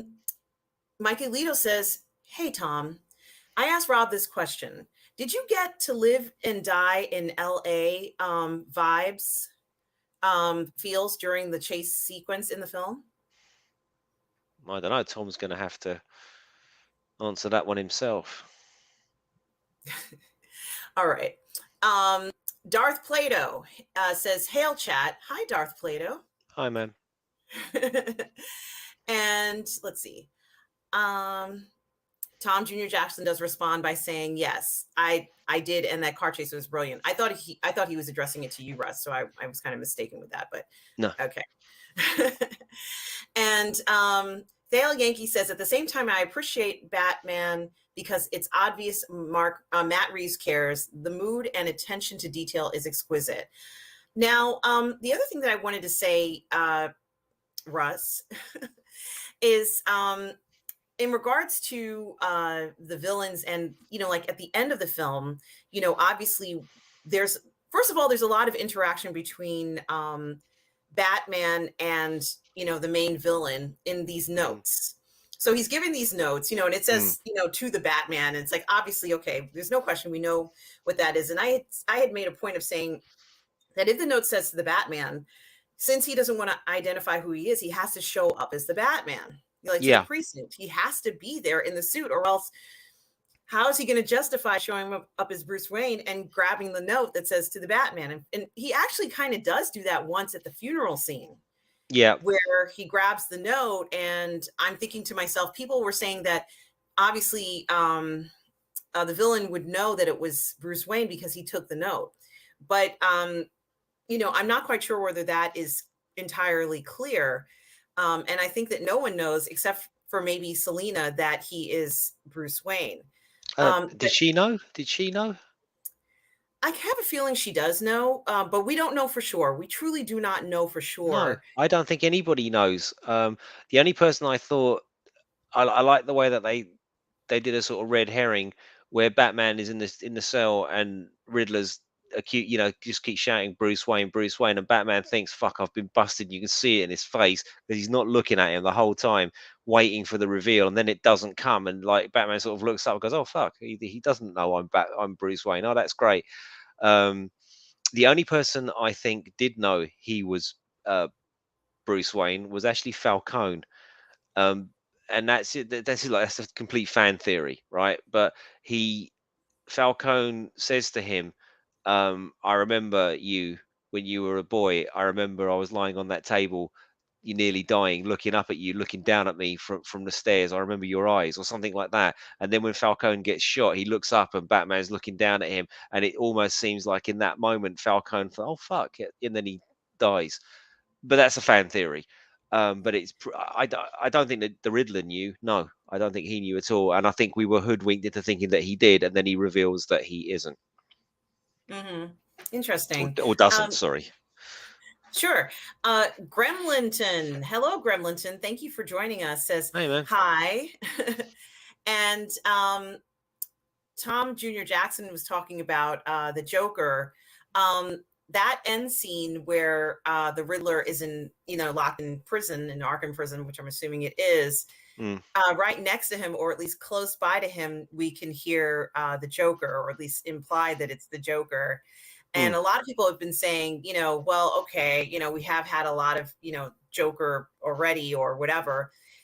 I kind of think that it would be great if they stayed in the prison, but they were still able to influence people outside while they were in, just like in real life, like how they have people who are incarcerated, but they can control things outside of the prison. Yeah. I think if they decide to introduce these characters in the next film, it would be interesting if they just remained in the prison and never actually got out of the prison, as that sort of realistic Well, way based of on what doing it. we've seen so far, right? Matt Reeves seems to have been listening to people, so no doubt the first gut instinct is to say, well, we should have the Joker. It is Batman. We ought to have the Joker. But many people have said, oh, fucking hell, not the Joker again. That's kind of some of the comments that people almost seem to be a little bit disappointed that he was in there. So I wonder if the next film won't focus on him at all. And I think you might be right. Maybe they will be in prison because there are, as I think it was Mikey was saying, there are a plethora of villains and heroes that you could bring into this that are all grounded and could work. There seems to have been a lot of talk about Victor Fries, things like that. Like this sort of serial killer going around freezing people. Like you can just imagine him putting them in fridges and all this kind of sick stuff. Because that's the thing. Hey Rico, Hi, it, Rico it's kind Zoro. it's kind of the thing. What I really loved about the Riddler in this was like he was just a complete lunatic, a complete sick, twisted psychopath. And again, that's why I don't want other DC heroes going anywhere near this, like the Supermans and the Wonder Womans and the Flashes. Just no, it just doesn't work. You can't have Superman dealing with serial killers. In my mind, it doesn't fit anyway. But I think with this Reeves version of Batman, you absolutely can have him dealing with some uh, really deranged characters, and I hope that that's the road that they go down. Yeah, and Toffee20 has joined us this today. Hi, Toffee20. He says, "Cool Wayland Utani T-shirt, Russ." Yeah, I built wore it in honor of something we're not probably not going to get to discuss today, but just briefly, it's sort of stuck in under the wire. There's a new Alien movie coming. I'm hugely excited. I love Alien. I love that franchise, and it's been woefully mismanaged since '86. But as loyal fans, we keep coming back to be kicked and kicked and kicked. But one of the things I did say about this was, these films don't need a huge budget. They don't need to be tentpole movies. And the director, the guy that's been given the job of doing this, even saying that, says to me as a lifelong, well, not a lifelong Alien fan, but most of my lifelong Alien fan, that he kind of gets it. He gets it, and this guy's a horror director, so hopefully we'll go back to getting a decent Alien film that doesn't have to be connected to Ripley in any way, shape, or form. And we certainly can talk about that, and we will talk about that uh, in detail for sure. Um, Omar94 says, "I know there's such a thing as a suspension of disbelief, but it was pushed when Batman hits a bus, then a taxi, and crashes into a sidewalk. He would be dead regardless of his suit protection." Yeah, maybe. Bunyan Snipe says, "Alfred said he was in the circus," which is a Lacar reference. John le Carre, is it? Is I that don't what is that know. what is that what they would call the MI5 or something like that? Yeah, well, that's what Bunyan says. Yeah, there you go. MI5. Yeah. Yes. And let's see. Oh, Tom, thank you, Tom, saying, "Please don't forget to click the like button. Thank you so much." Um, oh, Rico Zorro says, is it a good date movie with the wife? Well, it's not ideal for children. So I would say if you have anybody under the age of 12, I wouldn't bring them to this film. But if she You hates, know your wife better than we do. So if your wife likes Seven and your wife likes Zodiac, then she'd probably like this one, but it's not particularly romantic. if she doesn't There's like Robert Patterson, this is not the film for her either. Like if she hates that guy, mm, I don't think she would like this film because a lot of it is based on his broodiness. yeah, yeah. He's seething throughout the whole film. So if she enjoyed Twilight, she might enjoy this because he just carries this. As far as I'm concerned, it's the Cullen character who was kind of brooding. Now he's also brooding in this, but of course it's the Batman. So if she liked the vampire, she might like the cat, the bat, so to speak, rather. But Yeah, there's nothing like Twilight though, is it? I mean, I don't think there's anything like that particular movie, but he's in it a lot. He carries the movie on his less than muscular shoulders. I mean, he's very lean in this movie. He's very long and lean, very swimmerish, very almost like a Bruce Lee physique. Not like Affleck, who's a tank. He's not that in this movie. no. So if I mean, as like I said, I love Patterson. So if you love Patterson, ladies, you're gonna love this film. Seeing him in it, he's wonderful in it. In my opinion, I think any woman who likes Robert Patterson, of which there are several millions, Million. um, and are going to see the film just because he's in it. Not me, but that was a plus. I would have seen it even if he wasn't in it. But I guarantee you, the female gaze is definitely going to be, uh, you know, in the audience watching this film, or at least even checking it out. I mean, as far as I'm concerned, that was the case with Aquaman. This is just my personal opinion. Um, which was a big hit with the female gaze for obvious reasons. But Darth Plato says he wasn't a fan of this film. But to be fair, I need to watch it from home. Interesting, Darth Plato. Um, was it? I can't read what the rest of it says. Not in the theater. Mm, Okay, that's fine. You know, like some people are. It's easier to watch films from home. Like my mother, there are certain films that she can't watch in the theater. mm. She has to see them at a screen at home. So there's absolutely nothing wrong with that. I Um, saw it in IMAX. It was superb in IMAX. It was absolutely fantastic. It wasn't at the Waterloo one. I actually went to see June at Waterloo, and I thought it was actually too. It was too big. It was the screen was just there was too much going on. It was at Kingston, near where I live, and at the IMAX there was great. The sound was fantastic. mhm. And Bunyan says Cambridge Circus near Covent Garden in London. I'm not quite sure what that means, but thank you, Bunyan. And also, he says MI6 rather than MI5. Hmm. Okay. Um, Bunyan says, I thought he would unmask in that last scene, but he didn't. Yeah, that was very interesting that we didn't see that. And honestly, I thought it was very, like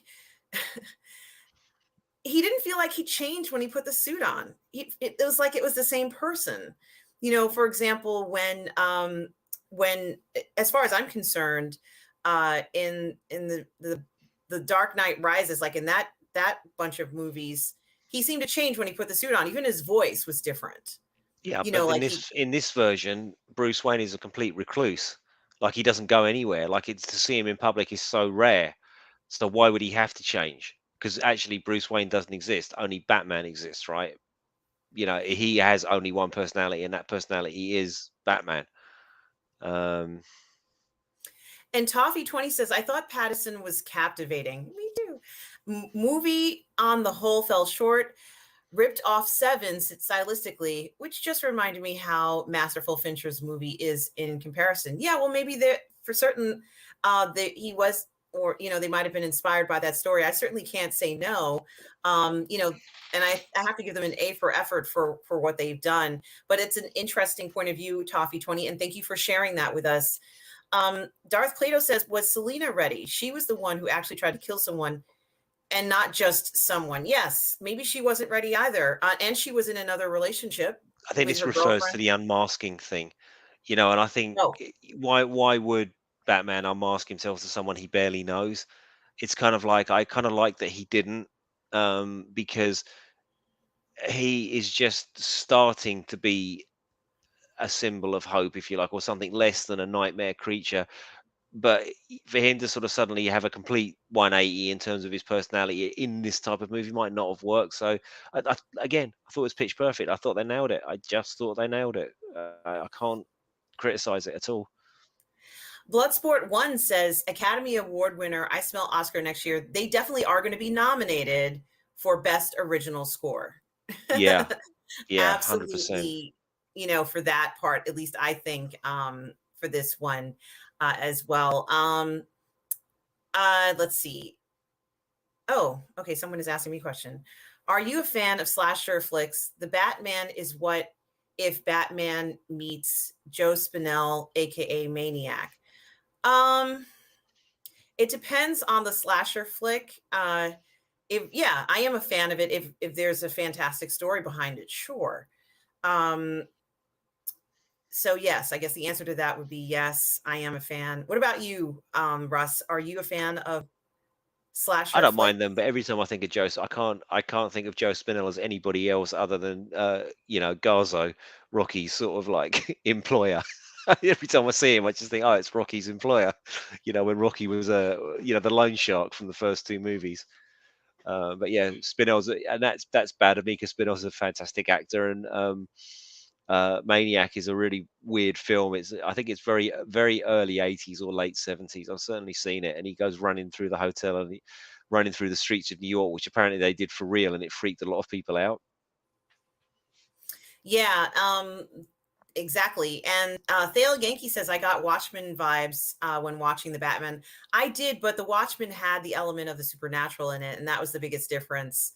You know, maybe to the extreme, at least I felt it had elements of the supernatural. But that's why I liked the Watchmen so much, which I guess is like 12 years ago or 13 Mm. years ago, because of its realism.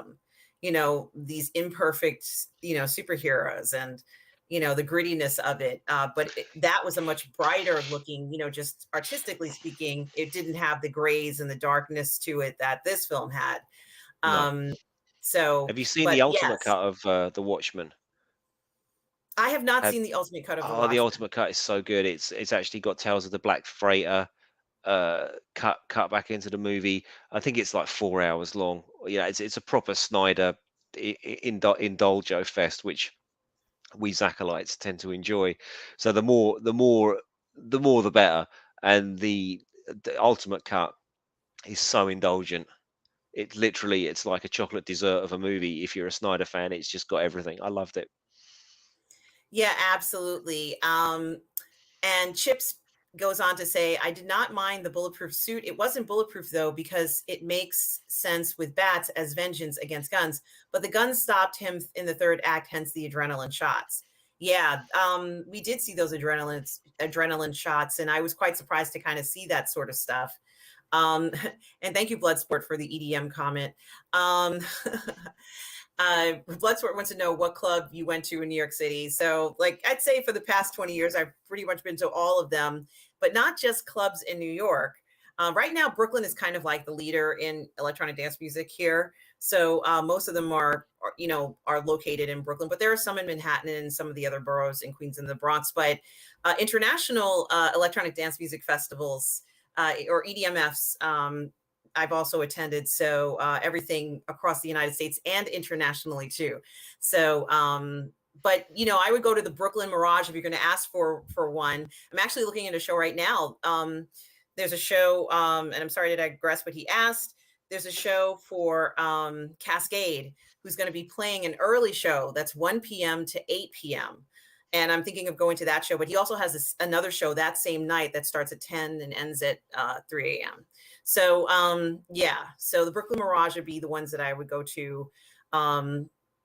It's actually the main one that I normally go to, but I also like Schmansky's and a bunch of other places. So to answer your question, and you would like it too, the Brooklyn Mirage is an outdoor venue. So yeah. The Outcast Creatives. Hello, Outcast Oh, Creative. hello Good to guys. see you. And he says, I've got that t-shirt, Russ. Yes. What's the name of the store that you get it from? You order it online. I can't remember. The Last Exit to Nowhere is where you get these ones in the UK. So it's probably where Outcast got theirs as well. Yeah, yeah. And it's so nice for you to join us. Outcast Creative says, I was grateful the film was scaled back to basic elements, while which made it dark and gripping. Too much CGI and swarms of aliens is lens suspenseful and gripping that one menacing figure in the rain. Um, Oh yeah, I mean it's what that they nailed the tone of the film. I'm all for the hordes of aliens flying at the screen, but not in a Matt Reeves Batman movie. I think as I've said several times on this stream, he's learned from the other Batman. He said, "I know," a bit like Robert My Burnett often talks about Kevin Feige doing like hundreds of Marvel movies before the MCU kicked off. And he's learned from them that what worked and what doesn't work. I think Matt Reeves has done the same. He's looked at all of these iterations of Batman and worked out he wants to tell his seven slash Zodiac story, and he's looked at what's worked and what didn't work, and he's put it all up there. But yeah, I mean, absolutely, Outcast Creative. There's a time and a place for aliens, and this universe, this Batverse for me is not that place. This is a place full of psychopaths and horrible, twisted things going on, and long may it continue. yes, and he goes on to mention William Friedkin's To Live and Die in LA in 1987. Um, and also, Chip says that Selena doesn't know that he's the Batman, that he's Bruce Wayne. Her kissing him seemed that much more strange and fit her character. Interesting. Mm. Um, and Yeah, Mikey I Lito didn't think says, she did chips. Yeah. "Yeah, I didn't. I wasn't quite sure, honestly. I think that's maybe one of the best things about the film is that we don't know for certain, what's going on with this. Um, at least I don't know for certain. If you're not subscribed, hit that subscribe button and add to the critical mass, please. And thank you so much, Mikey Lito, for doing that. Everybody who's Cheers, watching, Mikey. I so appreciate that. And Chips goes on to say, I'm now convinced we should not get the Joker. I'm cool with getting, I can't read this, getting, I got it. I got it. thank I'm you. cool with him getting offed early or jailed early or staying in the background or a lower level villain next. Yeah, I think you know what, Chips? I reckon, as we've been saying, Matt Reeves is listening to the fan base. He's got his finger on the pulse, and pretty much everybody's going, "Oh, not the fucking Joker again." So I imagine that message has gotten through to him. So any plans he did have, excuse me, to write his next script about the Joker have probably been binned. And there are plenty of other villains. The hot takes, Mr. Freeze, isn't it? So maybe we'll see him. But there's so many. If you go through Batman's, villains catalog, and you look at what Matt Reeves did with the Riddler, that made him into a crazy man, like a really frightening crazy man as well. I mean, look, we're grown ups, we're not going to be terrified of a movie, but if you put yourself in there, that was a frightening villain. So looking at Batman, like the Scarecrow, for example, I know we've seen him in the Nolan verse, but that would be a one that you could do. Mr. Freeze is one you could do. There are all sorts, aren't there? There's just loads, but no Killer Croc, no King Shark, no Clayface, none of that stuff. This is going to have to be the ones that don't have superpowers, and that are going to have to be, mobsters and psychos. Can't wait. Yeah, it really will is going to be incredible.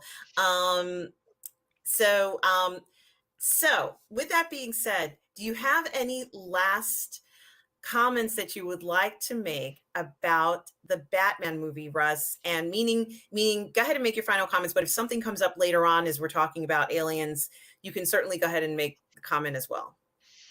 Um, no, I mean, I would just encourage people to. Clearly, everyone on this stream has seen it because of the amount of spoilers that we've let drop. It's a shame we didn't really get to focus more on Paul Dano's performance, because he was absolutely fantastic. I loved what they did with him. I can't fault this movie. Uh, I get it. People go, "Oh, it wasn't perfect," but I've sort of challenged people to say, well, what wasn't perfect about it? And most people just said, "Oh, it was too long," or "I didn't like this," but for me, none of that detracts from this film. It's a 10 out of 10. um, and yeah, I absolutely loved it. Loved it, loved it, loved it. Me too. I have to say that it was just so incredible. And it really did, this is what we're looking for. We're looking for entertainment like this. We're looking for entertainment that's really going to make us, be in awe and be thought provoked and think about, what's going to be coming next. And it is true, this is not a film for everybody. This is a very dark film. And it is fair to say that there are some dark elements that I think some people may find disturbing. There might be a lot of disturbing moments in this.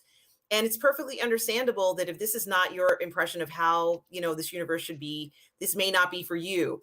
But there are so many things in it and so much effort that was put into making it enjoyable and a new type of experience for us. I am just so happy that it was made. And, I really think that Patterson shined in this film.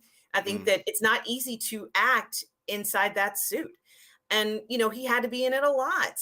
And you can feel his emotion, the joy and the pain that he has while he's in the suit. It's real. It's 100% real. So this is, just I think a wonderful view of the Batman, and the sky's the limit. There are other reiterations of the Batman we may see in the future, but it was refreshing to get something like this. And I feel like it's something that we needed, because I don't think they could have done the same thing as what we saw in the previous films. Russ, what do you think? They couldn't have made a similar version. I think it would have failed. Oh yeah, um, as I said, the only comparison you can really make is the Nolan verse, which tried to ground things, and by and large succeeded. I Batman Begins is my favorite one out of all of those, and I think they got less good. So I didn't like the second one as much as I liked the first one, and I certainly didn't like the third one as much as I liked the first one.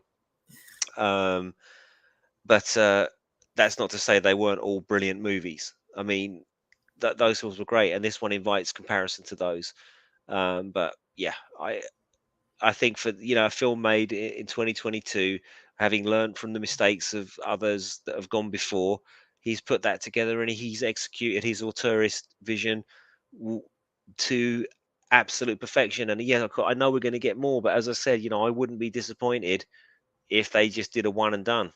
I would not be disappointed. I think s- s- I imagine that the next ones will be great as well. And it's not a question of me eating my words because I'm sure that they will make one. But if they didn't make another one, I'd be satisfied. I'd just say, well, that was the quintessential perfect Batman movie until we get Ben Affleck versus Deathstroke, and that will be the quintessential Batman movie. But until then, this one's it's topping the tree in terms of pure Batman movies.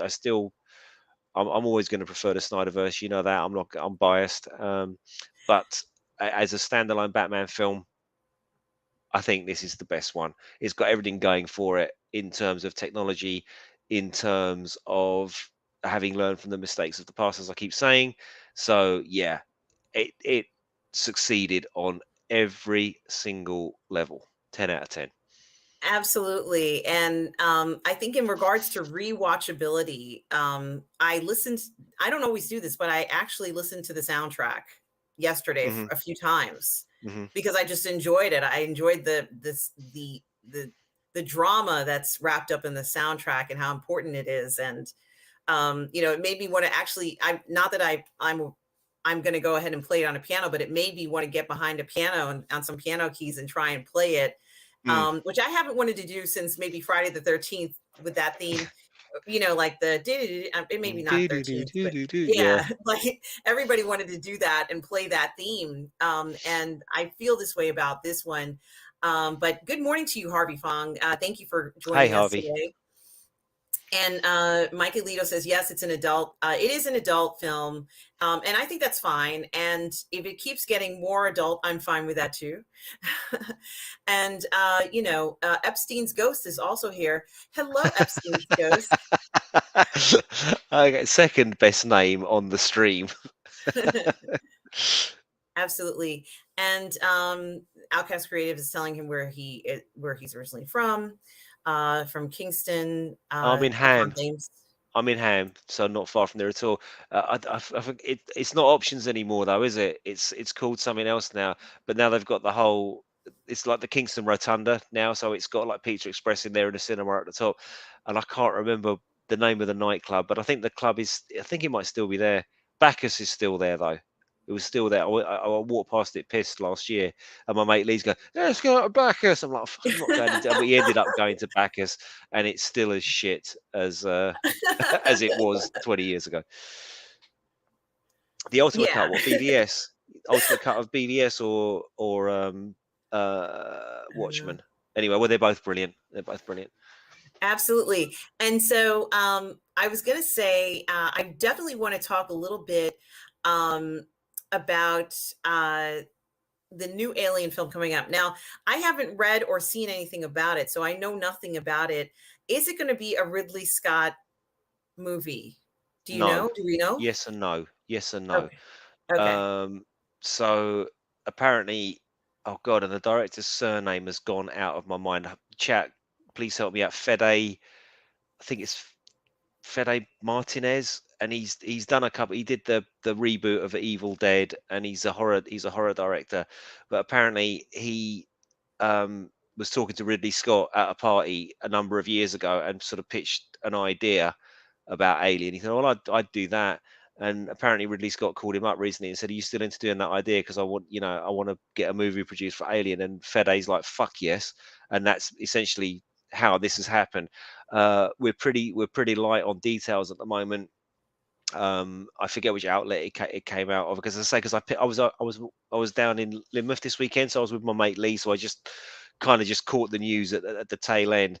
But from what I've read so far, nobody really knows. It's coming out. It's going to be like a Hulu exclusive, so I don't think it's a theatrical. Hmm. I think it's going to be not a low budget, but not hundreds and hundreds of millions of dollars, and definitely a horror movie, and definitely not connected to Ripley. That's what they're saying. It's like it's its own story, which I think is a good thing. I want Alien to go back to being about Alien and not about artificial intelligence.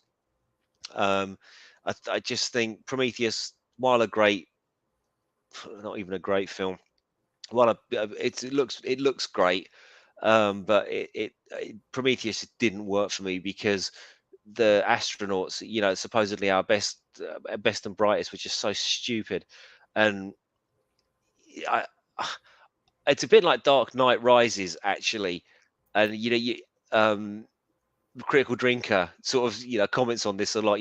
Why don't know, and Prometheus really has a bit of the why don't know don't cares in it. They do all sorts of ludicrous things like they're on an alien planet. Well, let's take our helmets off. No, you're not going to do. People just wouldn't do that, but because the plot needs to happen, they just sort of hand wave a lot of stuff.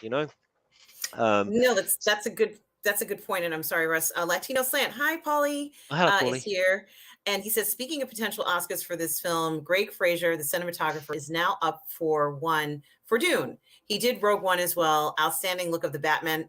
Absolutely, Paulie. I think he would definitely be nominated for best cinematography. I also think that this film will be nominated at least for best original score. Um, yeah, for sure. Um, and thank you for joining us this morning. We're just talking about the new Alien film that's supposed to be coming out. And, like you, Russ, I was very disappointed in what we got from the previous reiterations of the Alien franchise in general. The only thing that I was really happy with was Alien Isolation, which was a video game, Yeah, the which I video thought game was superb. Yeah. And captured. Mhm. sorry, someone said it in the chat now. It's Fede Alvarez, Lord Thoth. That's the guy that's directed it. Fede Alvarez. Thanks, Lord Thoth. He's doing the new Alien movie. Um, Hello, Lord Thoth, and thank you so much for joining us. Where is he? Um, he says, I'm trying to find the one. Um, wow, there's quite a few comments you guys are making.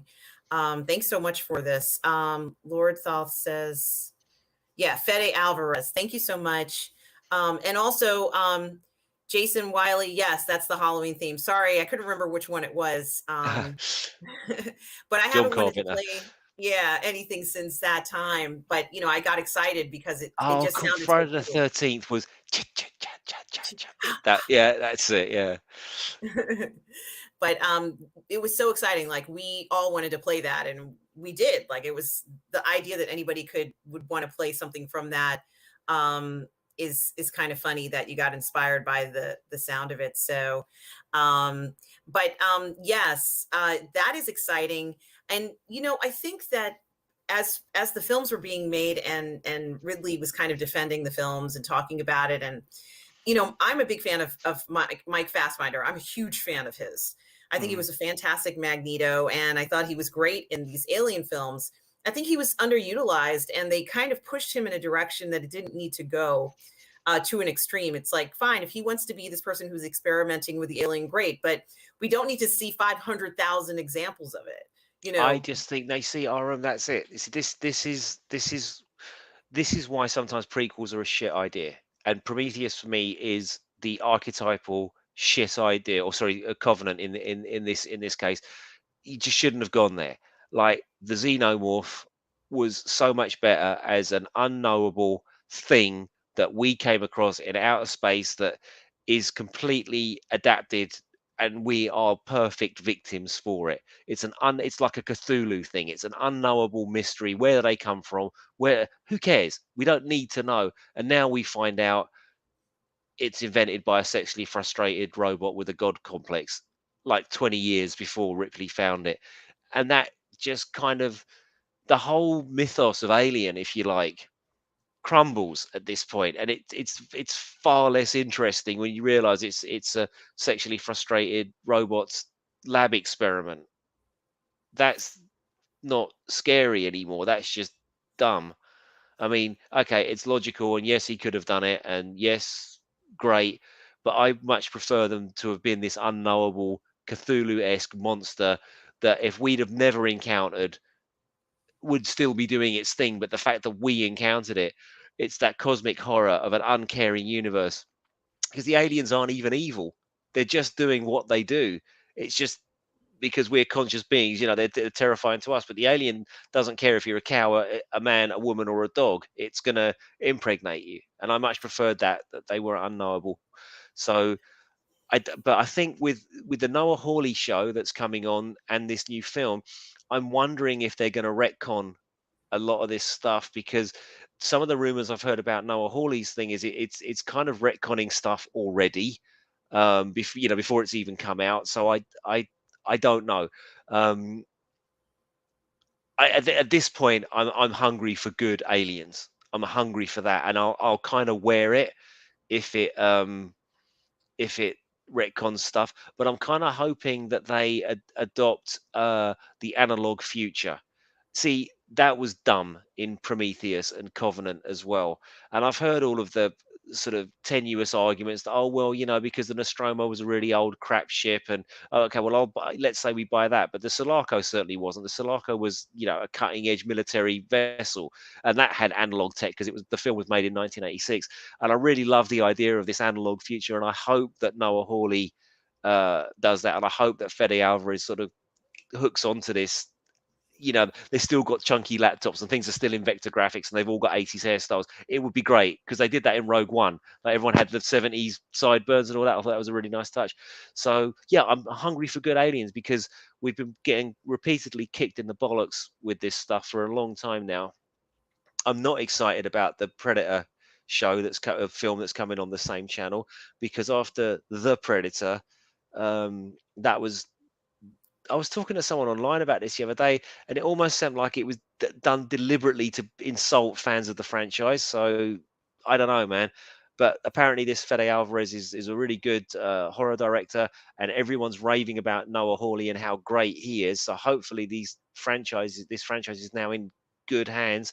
And okay, if it deviates from what we know as canon, but takes it in a scary direction that's acceptable and can bring us back and give us some Colonial Marines. It's all we want as aliens fans. I don't care what alien fan you are, what film you prefer. I think we can all agree that we'd like to see more Colonial Marines and more pulse rifles and things like that. Not all the time, but some of the time that would be great. And that was one of the most successful things about Aliens, and they just dropped it. Even in the third one, they just were gone, and we never saw them again. Very upsetting.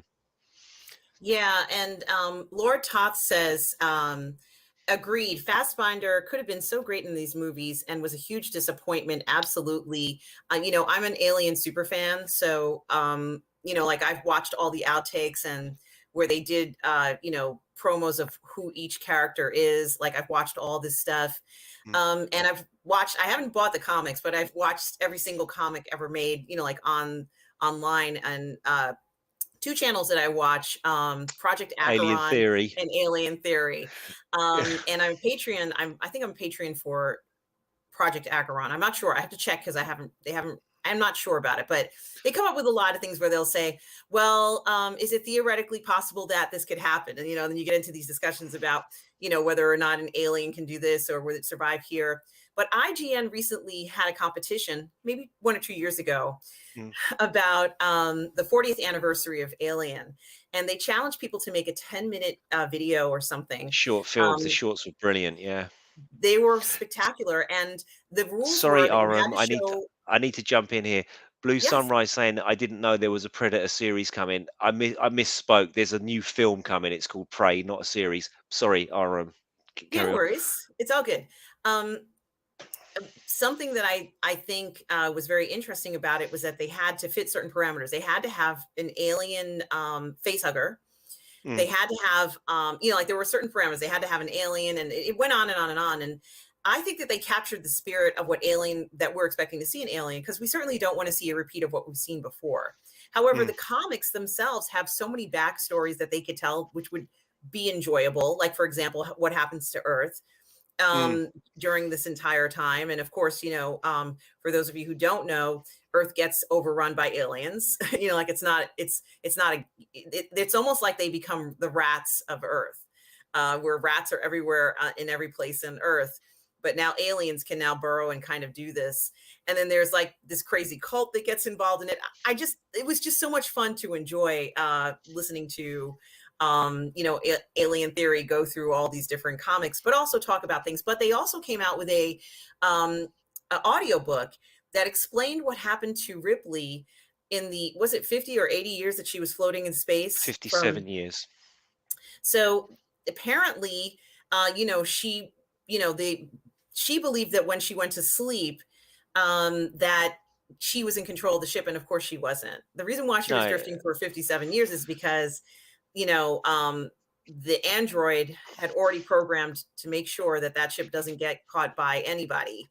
yeah, And maybe the systems went down after 57 years. There was some kind of glitch and someone caught the ship. But, I just thought it was very interesting, the idea of the influence, the lasting influence and legacy. And we kind of see that in Alien Isolation, because you start off as an employee in Ripley's daughter starts off as Amanda, an yeah, employee.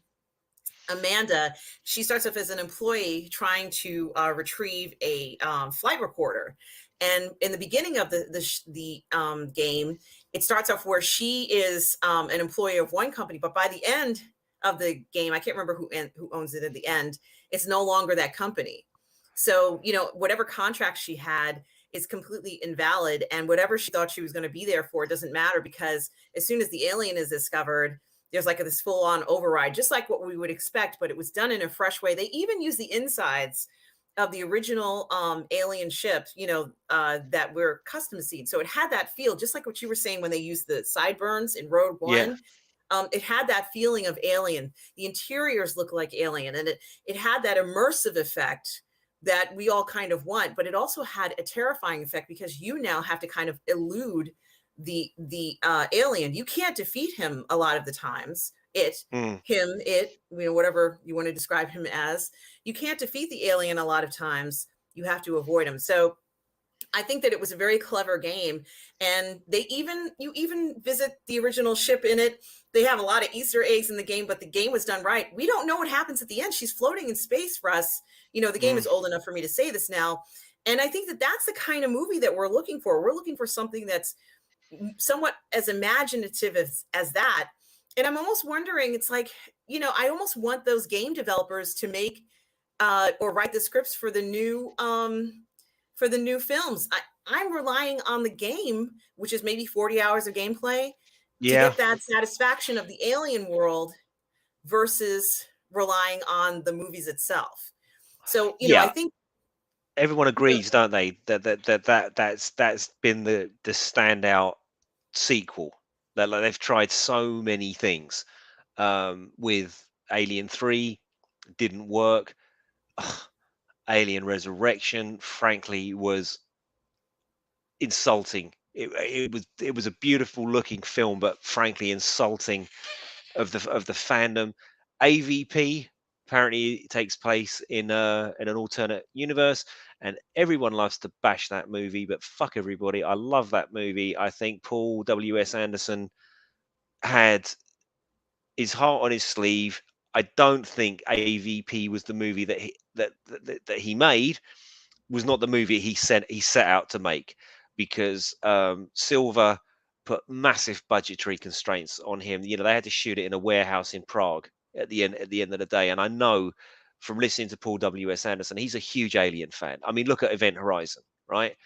That's literally takes place in the Alien universe. Anybody that says that he's not ripping off Alien when he's doing this is, you can't see, right? It's clearly in this. It's like Outland. But it gets a lot of hate, but it does what it says on the tin. It's Alien versus Predator. I quite like that one. Requiem, no, that's awful. That is absolutely awful. The sequel to that, and as I say, Prometheus, and Covenant, no, not for me. And I wonder if Ridley Scott had to give way to some pressure under that, because I remember when Prometheus was coming out, he was kind of like saying it wasn't really connected to Alien. It shared the same DNA. And it almost seemed like he was backed into a corner with the sequel. He had to have aliens and facehuggers and things like that. And he just wasn't interested in telling that story, right? He was going off on the Eric von Däniken ship of Ancient Aliens, and which I love Ancient Aliens. Is one of my favorite shows. But he was more interested in artificial intelligence and uh, ancient aliens seeding the world, and how our creations have now come to outlive us, and what does that mean for our own mortality, and blah blah. That was what he was interested in. Couldn't give a shit about facehuggers anymore. In fact, he famously said, the beast is cooked, it's done, I can't do anything more with it, and I want to explore these other things. And yet sent to be forced back down into the alien world with Covenant, which was frankly not very good. Yeah, it really wasn't. And Mario Lopez goes on to say that Sigourney Weaver should have won the Oscar for Aliens. 100%. I honestly think, in regards to the Oscars, I think there should be a category for horror film. Like there should be separate categories for stuff, but they don't have that.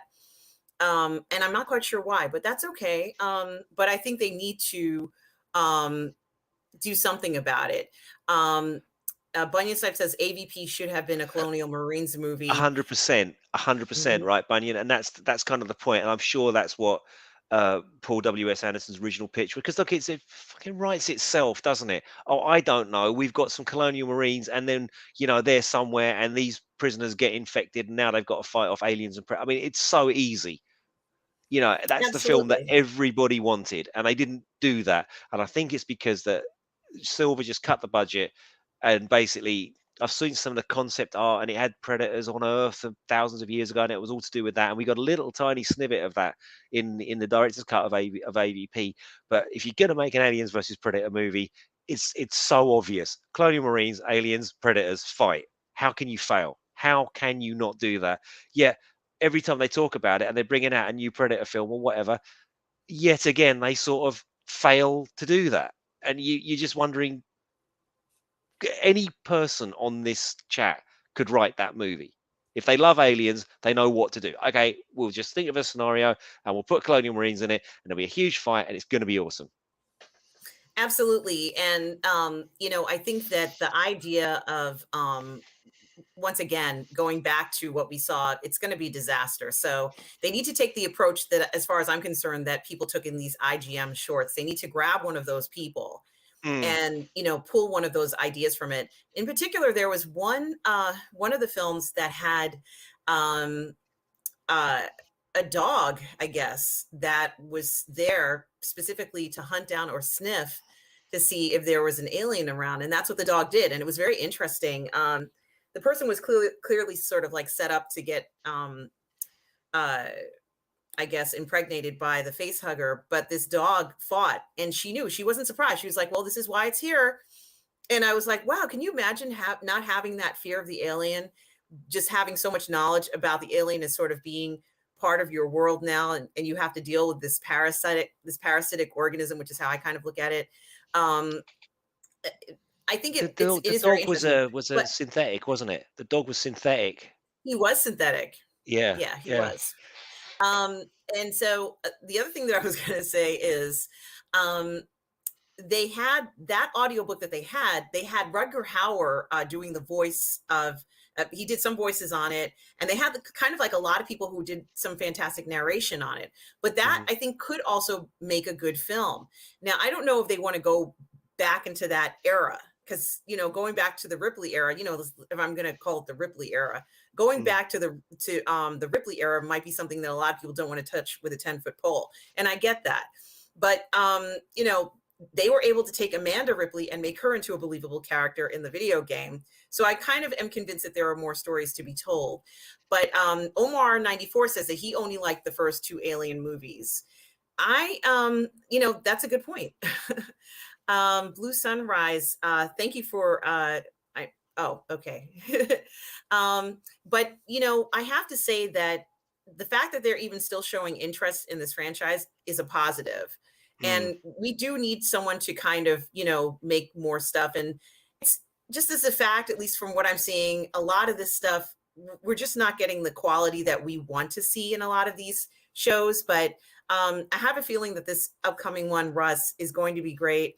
I wish I knew a little bit more about it. Yeah, we don't know much, do we? I mean, and I'm kind of glad about that. Let's just have a horror movie. Let's just see what this guy comes out with. I think, talking about have you seen that the Aliens versus Predator versus Batman is a fan film on the internet. It was one of the first fan films I ever saw, which deals with that. Talking about the Ripley verse, though, it's a shame that they didn't allow Blomkamp to do whatever he was going to do, because that looked awesome. And it was Ridley put the kibosh on that because he wanted to do Prometheus, and basically Neil Blomkamp intimated but never said as much. But I just think Ridley Scott crushed his project in order to get his own project made, because Blomkamp was going to make Aliens 2, so it had Hicks in it, and it had Newt in it, and it had an older Ripley in it, and they were going there to take out Wayland Yutani, who'd done a Jurassic Park by the look of the concept art. That would have been a brilliant. I would love to have seen that, um, because I just think with Alien 3, Hicks and Newt were treated appallingly. Like, if you're going to kill them off, fine, kill them off, but kill them off in the movie. Don't fucking kill them off camera. It's just so badly done. Well, that's the alien universe. It's nihilistic. You need to deal with it. No, you don't build up two characters like this and then kill them off camera. You just don't. It's just it's bad writing, is what it is. And you can argue about the nihilism of that film and the nihilism of that universe and all the rest of it, but no, you just couldn't be bothered to think up a decent death for these two characters. So you just said, oh, they got crushed and one drowned. No, and as soon as you did that with Alien 3, you'd lost me already. Now look, the um the oh god, the work print, what's it called? The assembly cut is a better movie than the theatrical cut, but it's still not great. I think, to coin a phrase, taken in isolation, Alien 3 is a damn good movie, but you can't take it in isolation because it's Alien 3, and you know that Ripley has been through this experience with Hicks and you and all the rest of it. Yeah, cheapened it for me, and less said about Resurrection, the better. So you're right, Aram. I think maybe we got a shot with Hawley and Alvarez. Maybe these guys are younger guys. Uh, you have respect, and I think this is where Matt Reeves, going back to Batman and Snyder and all that, they have respect for the things that they're dealing with, and they want to tell their own stories, and they want to put their own slant on it. But especially with Matt Reeves and Zack Snyder, they're not changing the things fundamentally. They kind of know what they have to deliver, and they want to tell their own stories. And I'm kind of hoping Noah Hawley and Fede Alvarez are going to do the same thing. Respect what has gone before, but give me the same but different. That's the old Hollywood age, isn't it? Yeah, absolutely. And we can only pray that we're going to get that. Of course, we're going to monitor that. And as this particular broadcast comes to a close, Mhm. Russ, is there anything else that you would like to comment on before we wrap the program up? Oh no, just to say that fourth most engaged movie of 2021 was indeed Zack Snyder's Justice League, as the stats have come out. So the fact that Emmerich and Co have tried to bury the fact that the Snyder Cut was a massive success, both critically, financially, and everything else, they've been no longer able to bury that. It's come out now. We Snyder bots or Snyder Bros or whatever you want to call us, Zackalites. I like Zackalites, is my favorite one. It really made me laugh when I heard that. We believe that the timing of this is not an accident, not with the merger coming up, not with David Ayer now releasing yet more stuff from the Ayer cut. Joe Manganiello now changing his profile picture to a picture of himself with Deathstroke and announcing, look, I've changed my profile picture. And there he is as Deathstroke. Whereas last year he was saying, that project's dead. I think we're that close to having the Snyderverse restored, and I really hope it happens because I'm a huge nerdy fan. Go see Batman. The Batman was brilliant. For me, the best solo Batman film ever. And one thing for you guys in the chat, please, when you are on other streams, please do spread the word of Aram's channel, Positive Fandom. She does loads and loads of great stuff. On the channel here, it's not just brunch listening to me rant on about Zack Snyder. She does tons and tons of other things, and if you could give her a hand and get people to come and subscribe, because the quality of this channel is excellent, and I'm sorry for lowering the tone, but by and large, it's a great channel, and please do encourage people to join. Thank you so much for saying that, Russ. I so appreciate that. Russ, where can people find you? We're here. or you could. I've got a website that's horribly out of date. It's russellwhitfield.com, and you can drop me a line there should you wish to. My email address is contact@russellwhitfield.com, but there's a form on the website if you want to drop me a line. That's right. And Where can we as find many you, RM? Yes, I was just going to say, as many of you know, Russ is an author and screenplay writer. So if you want to order any of his books, please do check it out. They're fantastic. I've read one of them so far, and I absolutely love it. Just wanted to say that. Um, Thank you very much. the other thing I was going to say is, yes, you can find me, right here on my YouTube channel, Positive Fandom. You can also find me streaming live on Twitch. One word, Positive Fandom. On Monday nights, you can find me streaming with Lorraine Creole on Toxic Femininity at 8 p.m. Eastern. On Wednesdays and Thursdays, you can also find me streaming on the 1/6 Scale Man Network with Lael Rockwell on Say What or Uncivilized Scoundrels.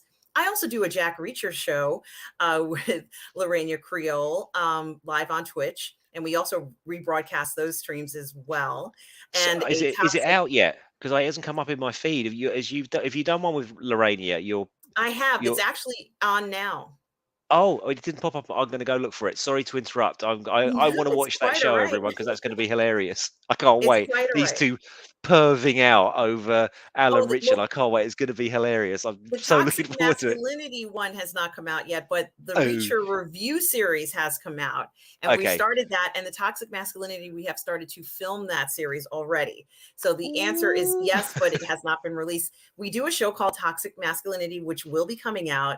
And, to be honest with you, it's going to be fantastic. We're going to be looking at all the beautiful male actors out there who we just love and enjoy, and looking at themes of rejecting modernity and accepting masculinity. And it certainly is a wonderful show. I'm looking forward to you guys all seeing what Lorraine and I have come up with.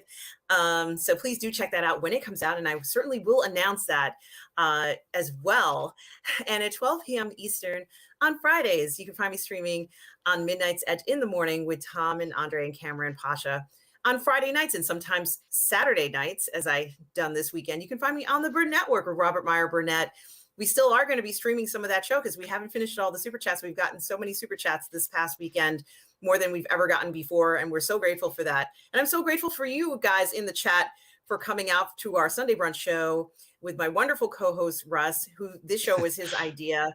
So you can thank him for why we're even here right now. But and my collaborator, Tom Jr. Jackson, who also happens to be my moderator, who is always there for support. And all of you in the chat, I so appreciate your comments and questions. And, we love hearing what you all have to say. I try to read as many as I can, Darth Plato, but I can't get to every single one, on the air. But I do read them. And guys, please remember Blue Sunrise. Thank you, Blue Sunrise, for saying we could all use more Grogu in their life. Absolutely. I'm a Grogu super fan. Thank you so much, Russ, for joining me today. Only a As pleasure. Thank you always, for having me. it's so wonderful to have you here. And remember, to everybody out there, thank you for joining us. And always remember to be kind. We'll see Bye, you guys. next week. Take care. Thanks so much, guys. Bye bye.